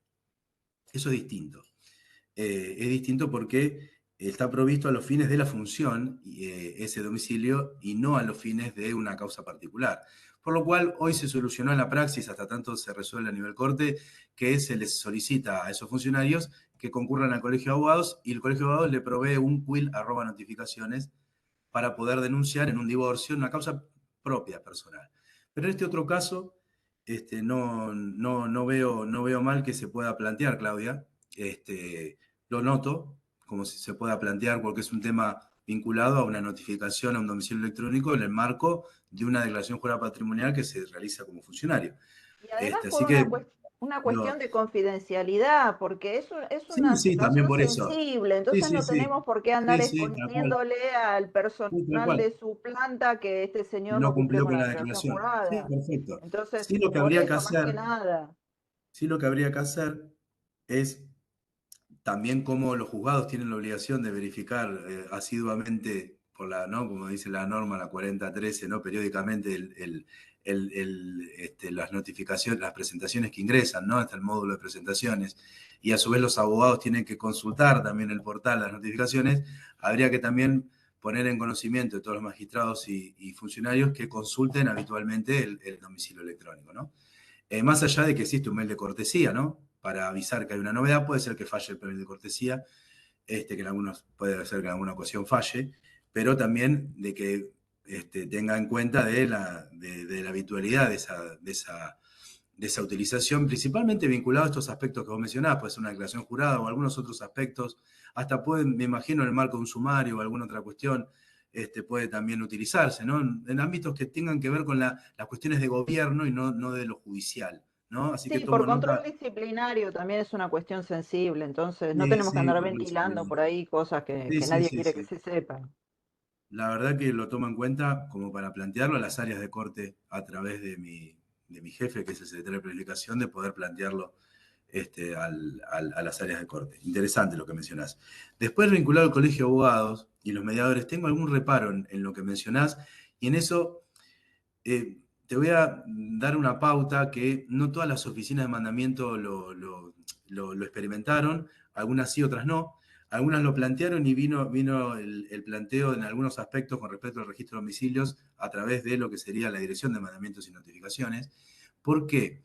Porque hay cuestiones que hay que diferenciar. Lo que es la mediación prejudicial, en ese caso, la notificación no le corresponde al Poder Judicial.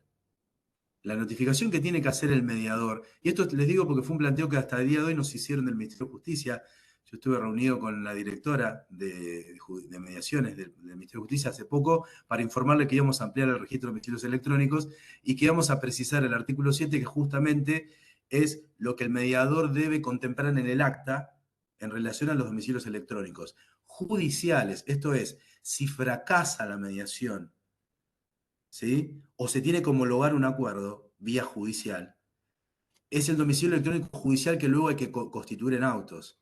Eso es lo que regula el registro de domicilios electrónicos. Hoy para las personas jurídicas, ya que se presenta mediación, eso queda fijo ese domicilio. Pero para las humanas es obligatorio constituir un domicilio electrónico para la mediación, pero no para la mediación perjudicial, sino lo constituyen en la mediación para que luego el traslado de demanda sea dirigido a un domicilio electrónico. Si no lo hacen, en el acta tienen que mencionar que va a quedar constituido el domicilio del abogado. Ahora bien, toda la actuación del mediador, siendo prejudicial, ellos tienen que proceder a notificarlo, no tienen que recurrir a ningún organismo del Poder Judicial. Colegio de abogados, bueno, digo normativamente lo que corresponde, más allá de lo que pueda ocurrir en la praxis, que por voluntad lo que corresponde, lo que quieran hacer o para colaborar a nivel colegio de abogados. Pero no Sí, nos llega corresponde. la mediación y no podemos rechazarla, pero Claro, bueno. bueno, pero no es judicial. Distinto es la mediación en el marco Sí, de un sí, es la proceso. prejudicial la que yo estoy Claro, diciendo, es bueno, por eso.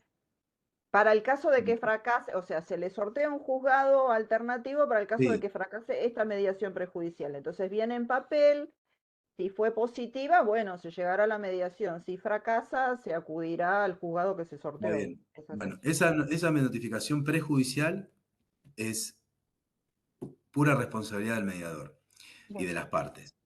Por ahora no se incorporó para que sea el Poder Judicial el que a través de la Oficina de Mandamientos lo realice.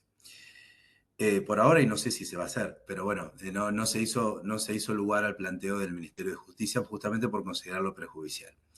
Y después, con relación al Colegio de Abogados, las notificaciones, el Colegio de Abogados tiene domicilio electrónico y de hecho conoce los domicilios electrónicos de los órganos judiciales, por ende le puede enviar una notificación electrónica. Lo que pasa es que puede enviarlo si tiene un número de causa y las causas son judiciales. Por ende, habría que generar algún mecanismo para que pueda notificar esas sanciones, más allá de que en realidad se publican las sanciones en el boletín oficial, ¿no? Las suspensiones de matrículas se publican en el boletín oficial.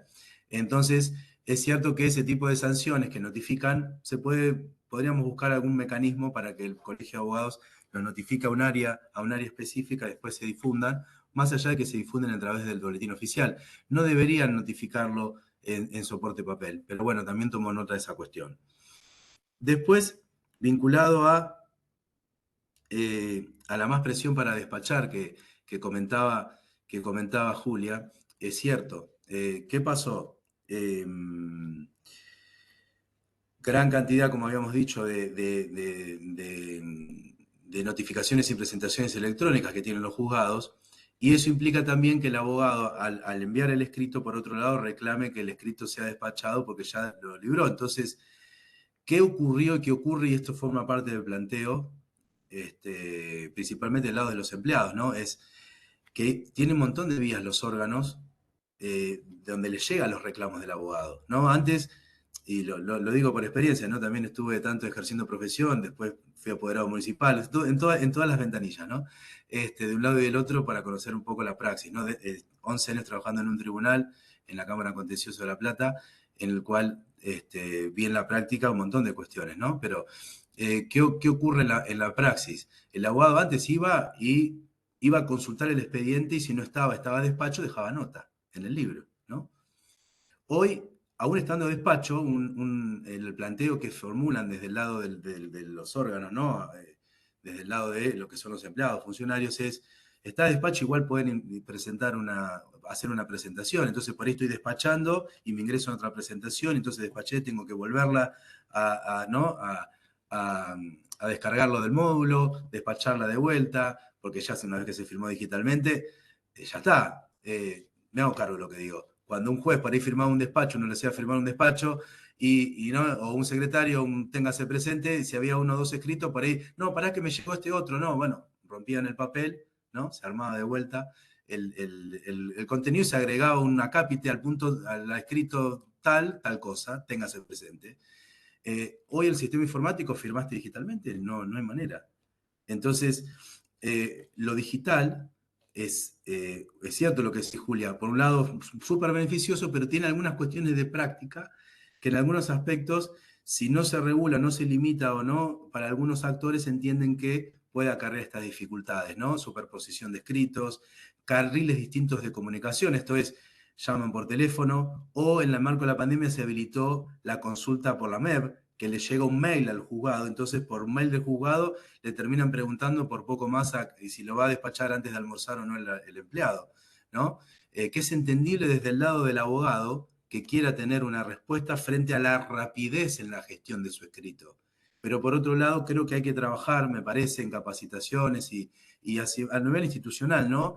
De un ida y vuelta con el Colegio de Abogados, Colegio de Magistrados, JB, decir, bueno, juntémonos y ver esta gestión que estamos evaluando, ¿no? Que todo se maximizó, se potenció, como ustedes mencionaron, ¿no? Que también lo mencionó además Franco, y se potenció, se maximizó, se agilizó mucho, pero por otro lado también desde el otro lado hay, y para el abogado mismo también, porque implica tener que mirar una notificación, que no se le pase ninguna notificación, porque por ahí pierde ¿no? una apelación que ha pasado. Y pasa con lo tecnológico. Entonces, en ese sentido, a implicar una nueva gestión del expediente, porque hoy el eje de la gestión del expediente ya es digital.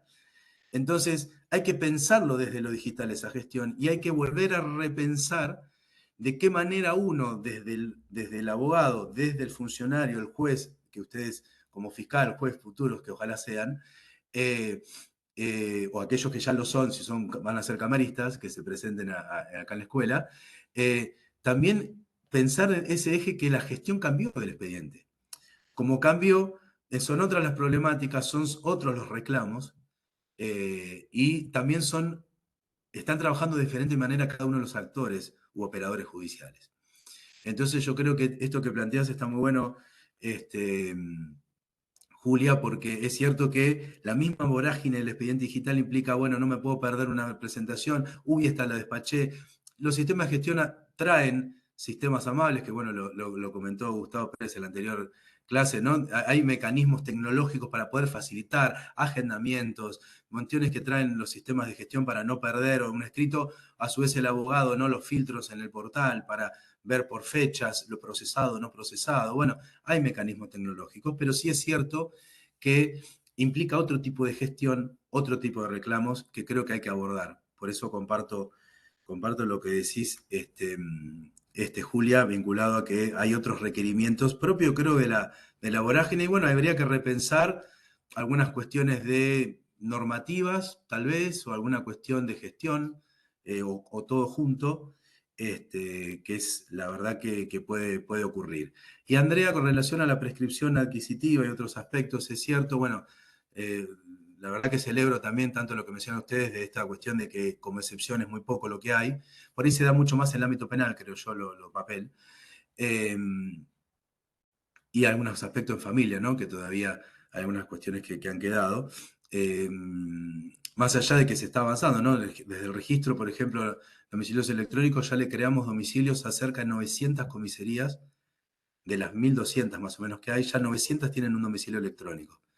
O sea que hoy un juzgado de familia o un juzgado penal o cualquier juzgado le puede enviar una notificación a un domicilio electrónico a una comisaría. Ya, como les digo, hay 900 de 1.200. Más allá de esas cuestiones que se sigue avanzando para aumentar la cantidad de domicilios electrónicos, es cierto que hay algunas cuestiones que faltan, ¿no? Lo que es digitalización de documentos, a quién está a cargo, ¿no? Hay organismos públicos provinciales, nacionales, municipales, que por ahí no digitalizan, entonces traen expedientes en soporte papel. Las mismas partes, como vos mencionabas, Andrea, traen un expediente vinculado a cuestiones que todavía no están digitalizadas.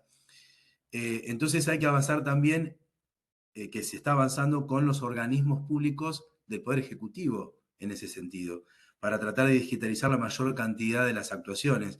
Se viene trabajando con ARBA, con el registro de propiedad inmueble, y con relación a lo que decía de la prescripción adquisitiva, se está trabajando con Fiscalía de Estado, perdón, con ARBA y con el registro de propiedad inmueble, en avanzar en la tercera etapa con el registro para que las inscripciones de las prescripciones adquisitivas se hagan también en formato digital, que hoy son en soporte papel, con folio de seguridad para el juzgado. Entonces, hay un montón de cuestiones que hay que analizar, desde la gestión, como hablábamos recién de lo anterior que había dicho Julia, y a su vez, Andrea, en lo que mencionás, que algunas cuestiones en papel que se pueden ir migrando a lo electrónico, si se, insisto, se vuelve a repensar que la gestión hoy es el expediente digital, y esto dialogarlo con todo, de vuelta con todos los operadores judiciales, ¿no? Colegio de abogados, ¿no? Hablar, ¿no? Con cada uno de los operadores y decir, bueno, pensemos en lo digital, no le envíes en papel al juzgado, porque después el juzgado lo tiene que digitalizar. Por ahí en la digitalización además le entra un amparo, le entra otra cuestión, y bueno, si vos lo podés digitalizar o no. El órgano de administración pública envió un expediente de 8 cuerpos en papel. Bueno, en realidad, para lo que es lo viejo, la 3975 se encargó de establecer de que todo lo viejo no es obligación de digitalizarlo. Lo viejo desde 2020 para atrás, no es obligación digitalizarlo para los juzgados.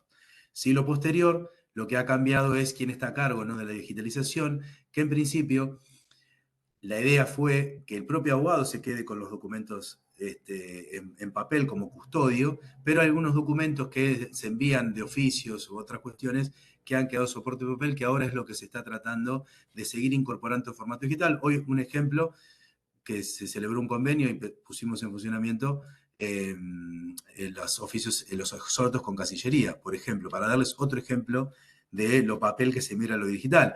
O el ejemplo que dabas vos, Claudia, de las cédulas ley 22172, con el registro de domicilios electrónicos se tendieron a eliminar. ¿En qué sentido? Hoy una empresa que está con domicilio en Santa Fe, voy a dar el nombre, Sancor Seguros, que tienen que citarla en garantía. Antes era una cédula con fronte en el juzgado en papel por la 22172, el retiro del abogado, el envío hacia el lugar, lo mismo a la inversa. Entonces, hoy también muchos órganos que envían hacia nosotros o viceversa, con el registro de domicilios electrónicos, hoy esa notificación se hace en formato digital. Entonces se tiende a eliminar el formato papel. La idea es atender a eso, pero es cierto, y comparto con ustedes, que lo digital también trae aparejado un cambio en la gestión del expediente y un cambio en las necesidades y los reclamos desde los abogados hacia el juzgado y en la propia actividad o praxis del juzgado de reacomodarse a esa realidad, ¿no? Hoy por ahí no es tan necesario que haya 3, 4 personas como antes en la mesa de entrada, ¿no?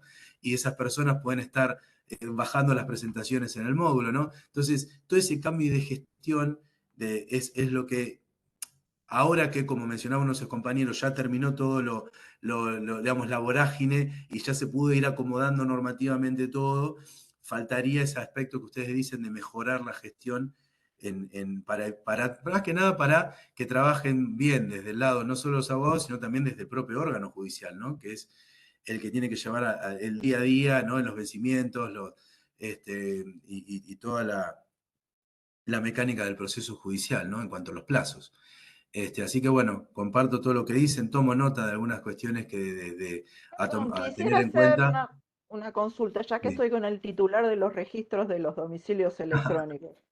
Bueno, Hemos tomado conocimiento de notificar a Moxa, concretamente, que es una empresa de colectivos, que nosotros somos de sí, Verazategui y estamos notificando a Moxa que tiene ahí su sede, y estamos haciendo un traslado de, no sé, un daños y perjuicios, por ejemplo, y dice, ah, sí, ya lo recibí en el domicilio electrónico. bien. Entonces, ellos tienen que contestar a través del traslado por el domicilio electrónico y nosotros que le llevamos en papel. ¿A partir de cuándo le corre el plazo o por qué esta duplicidad y el juzgado nos hace a nosotros hacer este trabajo? Está Porque bien en la consulta. realidad, no Me viene sé, o sea, bárbaro. no hay un Me viene bárbaro, confronte en el Claudia. juzgado. Están disparando cédulas vertiginosas, como decía Julia, vertiginosamente. ¿Y para qué salimos corriendo si puede ser una notificación electrónica al domicilio electrónico? ¿Dónde está el Bien, confronte? bien. Me viene bárbaro tu consulta y creo que va a ser de utilidad para los demás. Eh, Primer punto. En el registro de domicilios electrónicos se establece una serie de sujetos obligados que lo establece el Acuerdo 3989, hoy texto ordenado 4113, que les comenté recién, en el cual hay ciertos sujetos obligados del artículo 3 que sí o sí tienen que tener un domicilio electrónico. Si no tienen domicilio electrónico, se aplica lo que se llama domicilio por defectos. Ahora incorporamos, ¿sí? A través del dictado de la 4113 por un reglamento que se hizo del registro, incorporamos hoy de las empresas que tienen más de 20 demandas, entre 20 y 50 demandas, tenemos más del 90% con domicilios electrónicos, de los sujetos demandados. Más de 50, no, más del 90, más de 20, el 86%. Lo que estamos tratando con esa ampliación de llegar a que haya más cantidad de empresas que tengan un domicilio electrónico. Si esos sujetos obligados no lo tienen, se aplica lo que se denomina el domicilio por defecto. De hecho, ahora vamos a generar 3 capacitaciones, si lo vieron en el Instituto de Estudios Judiciales, 3 capacitaciones, 3 jornadas de capacitaciones del Instituto vinculado al registro de domicilios electrónicos para reforzar esto, que ya se hicieron capacitaciones, pero la idea es, yo creo que otro de los ejes que para mí es importante, y que ahora le iba a mencionar al final, es reforzar las capacitaciones. ¿Por qué? De esto Claudia ya se contestó, el secretario de Planificación contestó a la Dirección de Oficina de Mandamientos, señalando que tanto el juzgado, pero también a su vez desde el ámbito de las oficinas, pueden consultar, puede hacer la consulta pública al registro. Hoy en el subsitio web del registro de domicilios electrónicos pueden verificar si una empresa tiene o no domicilio electrónico. Si es así, desde mi punto de vista, ¿qué es lo que corresponde, Claudia? Primero, que la Oficina de Mandamientos le haga saber al juzgado de que tiene un domicilio electrónico esa empresa y le devuelva la cédula papeltrónica. ¿Sí? Yo creo que está en condición, no me quiero meter a decir algo que no corresponde, pero hoy normativamente le puede advertir al juzgado, mire, y no la diligencia. No la tendría que Es que en diligenciar. realidad nosotros no tenemos constancia de que tengan domicilio electrónico, solamente tomamos conocimiento cuando la notificadora de la Bueno, zona pero va y le dicen, hay, ah, sí, ya no llegó. Y entonces le vamos a ir bueno, a preguntar a el todas primer, las por empresas si eso, está tienen bien, pero el domicilio primer error es del electrónico. juzgado. Bueno, Sí, yo creo que, no digo, no, es feo decir error, pero hay varias personas que no se dieron cuenta antes de llegarle a ustedes. Esto es, claro, por eso yo digo, primero, falla en el confronte, o sea, por eso, estamos no, haciendo primero es, duplicidad de trabajo. por eso, ¿yo qué diría? Primero, que esto hay que reforzarlo. Otra de las cosas que hay que reforzar con el Colegio de Abogados es, abogado primero tiene que consultar al abogado. Cuando quiere con un traslado de demanda, el abogado tiene que consultar el registro de domicilios electrónicos y decir, juez, por favor, corra el traslado de demanda al domicilio electrónico de la empresa conforme fue consultado al registro. Segundo, primer eje, abogado. Segundo eje de responsabilidad, el juzgado, cuando le pide el traslado en soporte de papel, el abogado tiene que verificar también el juzgado si en el sistema de gestión no hace falta que ir al registro, porque en el propio sistema Gusta le figura el domicilio electrónico o no, pero para que tenga una consulta más amable, si me permiten el término, pueden ir al subsitio web que está separado en personas jurídicas, personas humanas, ¿sí? Están con el nombre, aclaramos en cada nombre qué se puede enviar, qué no se puede enviar a cada domicilio. Todos los domicilios jurídicos de externos, todos están en el registro de domicilios electrónicos. Hay más de 8.000 domicilios electrónicos. Entonces, el juzgado también tiene que verificar. Y si verifica que no está, hay que verificar que sean de los sujetos obligados del artículo 3. Esto es, ejemplo que les doy, nuevito de hace unos días. Un juzgado, nosotros hay 135 municipios, traslado de demanda de un juzgado contencioso a las municipalidades, ¿no? Demandada a la municipalidad. De los 135 municipios, creo que ya tenemos casi 110 con domicilio electrónico, no uno. Algunos tienen muchos, tienen servicio local, género, un montón de domicilios electrónicos hasta particularizados. Si no tiene domicilio electrónico publicado en el registro, doy dos ejemplos. Bueno, le doy uno. Por ejemplo, no lo tenía la municipalidad de Saladillo. El juzgado contencioso, muy bien, lo que hizo fue, advirtiendo que de la compulsa la base de datos del registro de domicilios electrónicos no tiene, y siendo que es de uno de los sujetos obligados para el artículo 3, nos pide el domicilio por defectos a nosotros. Entonces nosotros desde el registro informamos conforme al artículo 4, y digamos que juegan varios artículos, pero el artículo 4 nos permite a nosotros informar aquellos domicilios de los que estaban obligados a inscribirse y no lo hicieron. Ahora los nuevos sujetos obligados tienen tiempo hasta el 31 de octubre, que incorporamos ayer nos reunimos con diversas empresas, hay empresas de clínicas privadas, laboratorios, mañana nos reunimos con laboratorios, clínicas privadas, diagnóstico, ayer nos reunimos con las cámaras de los shopping, con supermercados, hipermercados, para que tengan domicilios electrónicos, sujetos obligados. Bueno, van a ver en esa norma un montón de sujetos nuevos obligados que hasta el 31 de octubre tienen los nuevos. Los anteriores tenían tiempo hasta el 2021 a inscribirse. Si esos del artículo 3 de anteriores no están, tienen que pedir domicilio por defecto, que son los domicilios, los dos últimos domicilios de individuo, @notificaciones de los abogados que la representan. Los abogados que hayan hecho presentaciones representando a ese municipio o a esa empresa, nosotros informamos Juan Pérez Quil @notificaciones, lo informamos al juzgado y le dijimos, notifica ahí el traslado de demanda. Por ende, no tiene que pasar por la oficina de mandamientos y notificaciones. O sea que el segundo eje es juzgado, verificando. El tercer eje recién es la oficina de mandamientos y notificaciones, que puede también consultar y decirle al juzgado, ¿por qué me manda esta cédula para notificar si tiene un domicilio electrónico? ¿Qué es? Y ahí ahora voy al último punto que me mencionaste. ¿Qué es válido, no es válido? ¿Qué se cuenta, qué no se cuenta? Muy bien y muy vivos, si me permiten el término, apoderados de esas empresas. ¿Y qué hicimos ahora tecnológicamente para incorporar el registro? Porque igual nos pueden Seguramente están consultar. esperando el papel para tener 5 días más, por ejemplo. Plantean la nulidad de la notificación, exactamente. ¿Por qué? Y nosotros lo que estamos haciendo es que algunos juzgados nos consultan frente a estas nulidades, son muy pocas igual, ¿eh? Hemos recibido 4 o 5 nada más. Pero ¿qué pasa? Nos piden a partir de cuándo fue el creado el domicilio electrónico. Hoy, si entran a la página del registro, esos domicilios los pusimos públicos. Esa data la pusimos público. Pusimos, por ejemplo, domicilio electrónico de tal empresa de transporte, a partir de cuándo tiene 22 de junio del 2021. Entonces, quiere decir que a partir de esa fecha, toda notificación, cédula, papel que le llegue es nula. Porque tiene que ser dirigida al domicilio electrónico. Entonces, ¿qué viene a hacer la empresa? Dice, es nula esta notificación, yo ya tenía domicilio electrónico. Plantea la nulidad, incidente de nulidad, se demora y después le termina llegando al domicilio electrónico, pero ya ganó tiempo, ganó cuestión y planteó una excepción. Y además, por una cuestión de hacer valer su domicilio electrónico, ¿no? La diferencia es que si hay domicilio electrónico vigente, solamente es válido el domicilio electrónico, lo de papel, nulo. Y si hay domicilio electrónico vigente, debe notificarse a ese domicilio electrónico, ¿sí? Y cuando es el domicilio electrónico, se aplica el acuerdo 4013.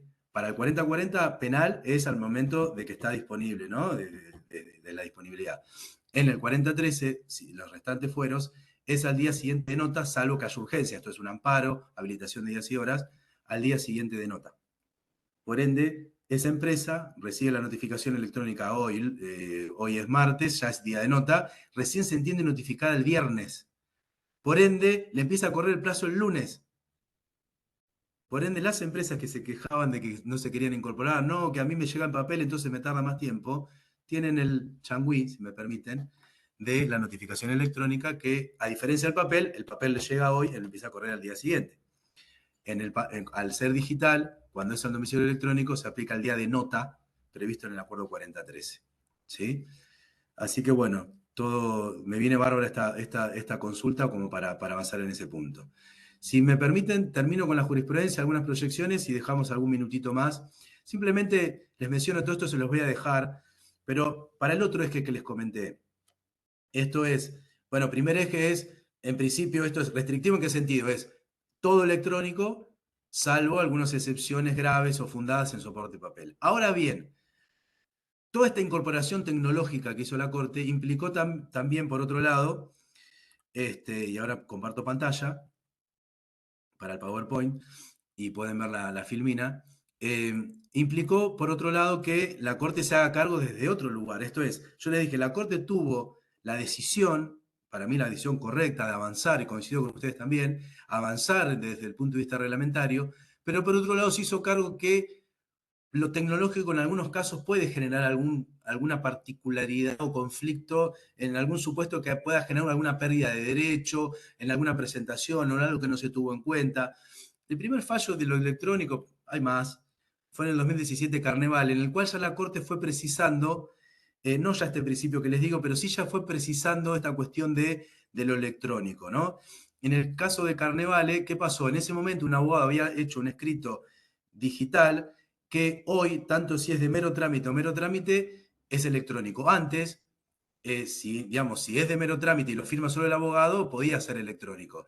Pero si no era de mero trámite, por ejemplo, un conteste de traslado de demanda, tenía que hacerse en formato papel para que lo firme la parte, salvo que la parte tuviera firma digital y lo firmaba el abogado y la parte. Como en este caso no fue así, la Corte igual le hizo subsanar esa cuestión y le hizo ratificar ese escrito que no había sido firmado por la parte, o si lo firmaba la parte, lo firmaba el abogado, tenía que invocar el artículo 48. Entonces, fíjese que la Corte ya va precisando algunas cuestiones, decir, bueno, subsane, lo presentó usted un escrito, vamos a suponer un traslado de demanda. En ese momento no estaba previsto ahora como está, ¿no? El acuerdo 3886 y luego el 4013, que principalmente la 4013, que decir, bueno, ese escrito lo puede presentar directamente el abogado sin necesidad de la firma de la parte. Ustedes saben muy bien, lo firma holográficamente la parte, el abogado lo resguarda, eleva un documento similar, ¿no? al sistema, bueno, todo lo que ustedes ya conocen de la 4013. Pero en ese momento no estaba, entonces para no hacer perder un derecho por una cuestión de interpretación electrónica, decir, firmo el escrito directamente, no firmo la parte, bueno, en ese momento mandó a subsanar. Así que fíjense, la Corte ya del 2017 empezó a verificar algunas cuestiones de lo electrónico y hacerse cargo. Y en Nardacioni, por ejemplo, también se hizo cargo de un escrito que estaba pendiente de presentación, el abogado puso firmar enviar, pensó que lo había enviado y por una cuestión del sistema, en principio no se envió. Entonces ahí la Corte también se hizo cargo, señalando que si el abogado cumplió con los campos requeridos y firmó y envió, y justo había una secuencia tecnológica que impidió que después lo reciba el juzgado, ya no es responsabilidad del abogado. El abogado cumplió con todos los recaudos que eran necesarios para poder realizar esa presentación. Y a través de una auditoría se pudo detectar efectivamente y se puede detectar efectivamente cuál es la actividad que realiza el abogado dentro del sistema para poder enviar un escrito. Esto que les decía, ¿no? de lo importante de lo que es el Poder Judicial de provincia, que también permite el sistema la trazabilidad, que seguro les debe haber comentado Gustavo Pérez en la anterior clase, de lo que implica el sistema de gestión en cuanto a trazabilidad, posibilidad de auditoría, ¿no? Entonces, fíjese que la Corte también en ese aspecto subsanó una cuestión que tiene que ver con que tiene que ver con una cuestión tecnológica. Y aún más avanzó, y acá es muy interesante, lo que se denomina la causa, ¿no? de interpretación de lo electrónico, ¿no? La causa Herrera y luego posterior Cajal. En la causa Herrera, que había una cuestión de una encerrona que se generó a un abogado, porque primero se notificaba algunas cuestiones, se le notificaba el domicilio físico en papel, otras electrónicos, luego cuando tuvo que presentar un recurso, en realidad pensó que lo iba a recibir en el domicilio físico, lo recibió electrónico, y bueno, le generó una pérdida de derechos. Cuando llega a la Corte dice, más allá de esta cuestión, ¿no? del domicilio electrónico, de si constituyó o no un domicilio electrónico, esta cuestión de decir si hay alguna cuestión dubitativa en ese momento, ¿no? Ahora no hay duda de que es por medio de domicilio electrónico, de si era el físico o es el electrónico, frente a esa duda no hay que hacer perder derechos. La Corte dijo, bueno, se hizo cargo, dijo, hay un cambio de paradigma del papel, gradual y paulatinamente se ha incorporado lo electrónico, son mecanismos novedosos estas cuestiones tecnológicas, ¿sí? Entonces hay cuestiones que no son tan previsibles, ¿sí? Por lo tanto, lo que dijo es que en todas las distintas interpretaciones normativas que además pueden haber, y en lo novedoso de todas las incorporaciones tecnológicas, siempre al momento de interpretar a favor o en contra de incorporar al proceso, sea en papel o digital, o hacer perder o no un derecho por una cuestión de falla de un sistema o que no haya entendido que iba a un domicilio electrónico, iba al papel, o alguna otra cuestión vinculada a lo digital, siempre las cuestiones tecnológicas deben interpretarse flexible y contextualizadamente con un criterio de razonabilidad. Y fíjense que la Corte dice, evitando encerronas o sorpresas procesales para los judiciables. Y por lo tanto, le declaró el exceso de rigor formal de un recurso de apelación, ¿no? Porque en teoría antes tenía que haberlo, tenía el domicilio electrónico, lo tuvo constituido en los estrados del juzgado. Pero bueno, más allá de eso, lo importante de esto, más allá digo, del caso en sí mismo, la importancia de la Corte de ya establecer que frente a una interpretación de hacer perder o no un derecho, digamos, en el ejercicio de la judicatura, uno tiene que interpretar que todo lo tecnológico es novedoso y hay que ser flexible para interpretar todas las presentaciones o notificaciones que se realizan en un proceso. Eso lo repitió la Corte en el fallo Cajal, ¿sí? Que había una duda, ustedes saben bien que el sistema arroja la fecha de disponibilidad, que es cuando efectivamente la recibió la parte, y después el mismo sistema permite un cómputo automático de este día de nota que yo les comenté. O la notificación urgente, ¿no? Que por ejemplo en un amparo o habilitación. Entonces, también todas estas modalidades tecnológicas que permiten la fecha de disponibilidad, la fecha de notificación, cuál es una, cuál es otra, todo lo que implique de dudas interpretativas de cuándo me siento no notificado, bueno, esto después fue proceso, ¿no?, de capacitaciones. Y de hoy, hasta hoy en día también algunas empresas que nunca utilizaron el sistema nos preguntan qué diferencia hay entre disponible y notificado. Bueno, fíjense que hasta que los que no usan el sistema también tienen parecidas dudas hasta los propios que utilizan. Entonces, todas estas cuestiones, ¿no? Frente a la duda de cuándo efectivamente fue notificado, cuándo se considera la fecha, en ese momento la Corte dijo entre lo disponible y lo notificado, bueno, siempre también el criterio tiene que ser flexible y contextualizado, también lo dice en Cajal, ¿sí? O sea que repite la doctrina de Herrera. Y luego también la Corte avanza con algunas cuestiones a nivel judicial, porque también no le hizo perder un derecho, aunque luego terminó rechazando la queja, pero por otros aspectos, no por lo tecnológico. La Corte en Tebes, en uno de los últimos fallos del 4 de marzo del 2022, menciona esta cuestión, ¿no? Vuelve a repetir lo de Herrera, lo de Cajal, ¿no? Esta interpretación, pero también se hace cargo que, primero que si los propios sistemas, por ejemplo, para presentar una queja, permiten incorporar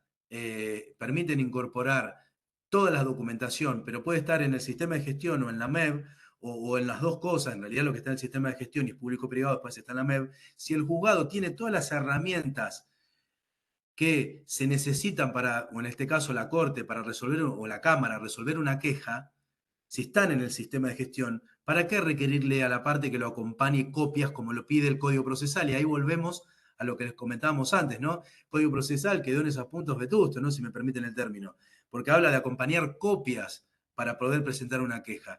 Pero luego la Corte terminó regulando en distintas resoluciones esta cuestión de la presentación de la queja, ¿no? Y señalando esto que surge del fallo Tebes, instando también a la precisión normativa, que estaba igual en la 3975, la Corte no la cita, pero estaba igual, esto de considerar un expediente como uno y que por más que haya quejas o legajos, desde mi punto de vista, me hago cargo de lo que digo, para mí ya quedó un poco en el pasado, ¿no? Esta cuestión de la formación del incidente, del legajo de apelación, de la queja, cuando todo eso mismo que implica la formación, ¿no? Como puede ser la sentencia, la apelación, la responde, la cédula de notificación, depende, ¿no? La queja si es por recurso mal concedido, fuera de término, ¿no? O cualquier otra cuestión. Todo eso está en el expediente digital. Si está en el expediente digital, ¿para qué poder instar a requerirles esa cuestión, ¿no? Entonces, también la Corte ahí se hace cargo y dice que se va a tener cumplido por lo que está en las constancias que están a la vista por la propia Corte. O sea, la Corte dice, yo para ver esta queja tengo toda la vista. ¿Para qué voy a requerir copias de lo que ya está a la vista en los sistemas de gestión? ¿Cuáles son las proyecciones? Y con esto termino. Llegar a un expediente judicial completamente digital, una normativa unificada vinculada al expediente digital, que en parte con estas normas que les dije ya se está atendiendo a eso, mecanismo de capacitación constante y amplio en todas las temáticas del expediente digital, que eso va a ayudar, como les decía, a que todos los actores judiciales puedan de alguna manera tener conocimiento del espectro normativo y de la gestión en sí misma. Por ende, voy a lo último, y está vinculado a lo que ustedes mencionaron, en que la proyección es en tratar de mejorar en la gestión del expediente digital, ¿no? Tratar de proveer mecanismos a los juzgados para que puedan mejorar la gestión digital, porque hoy el eje, como les decía, es el expediente digital. Así que bueno, por mí muchas gracias.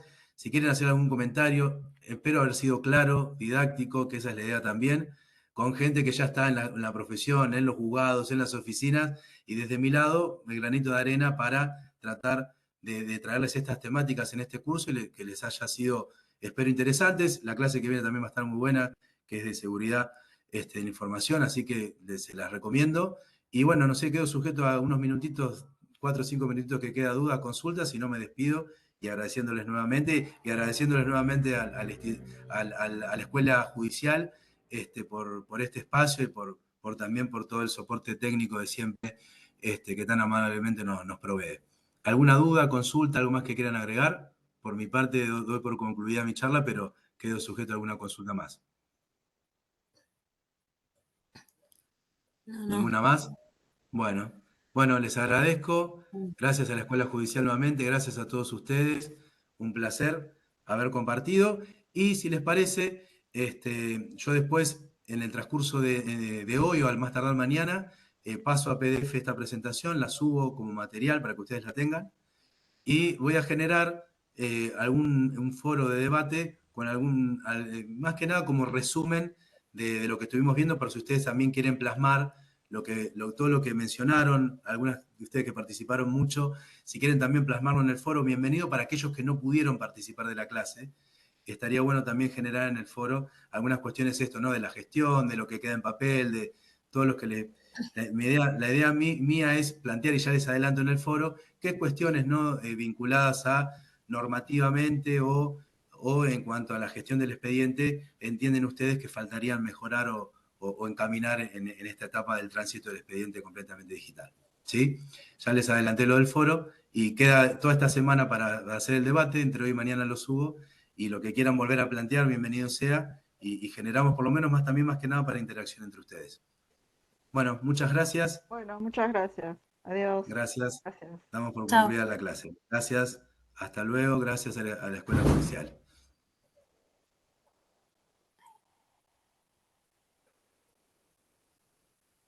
¿Sí? A ver.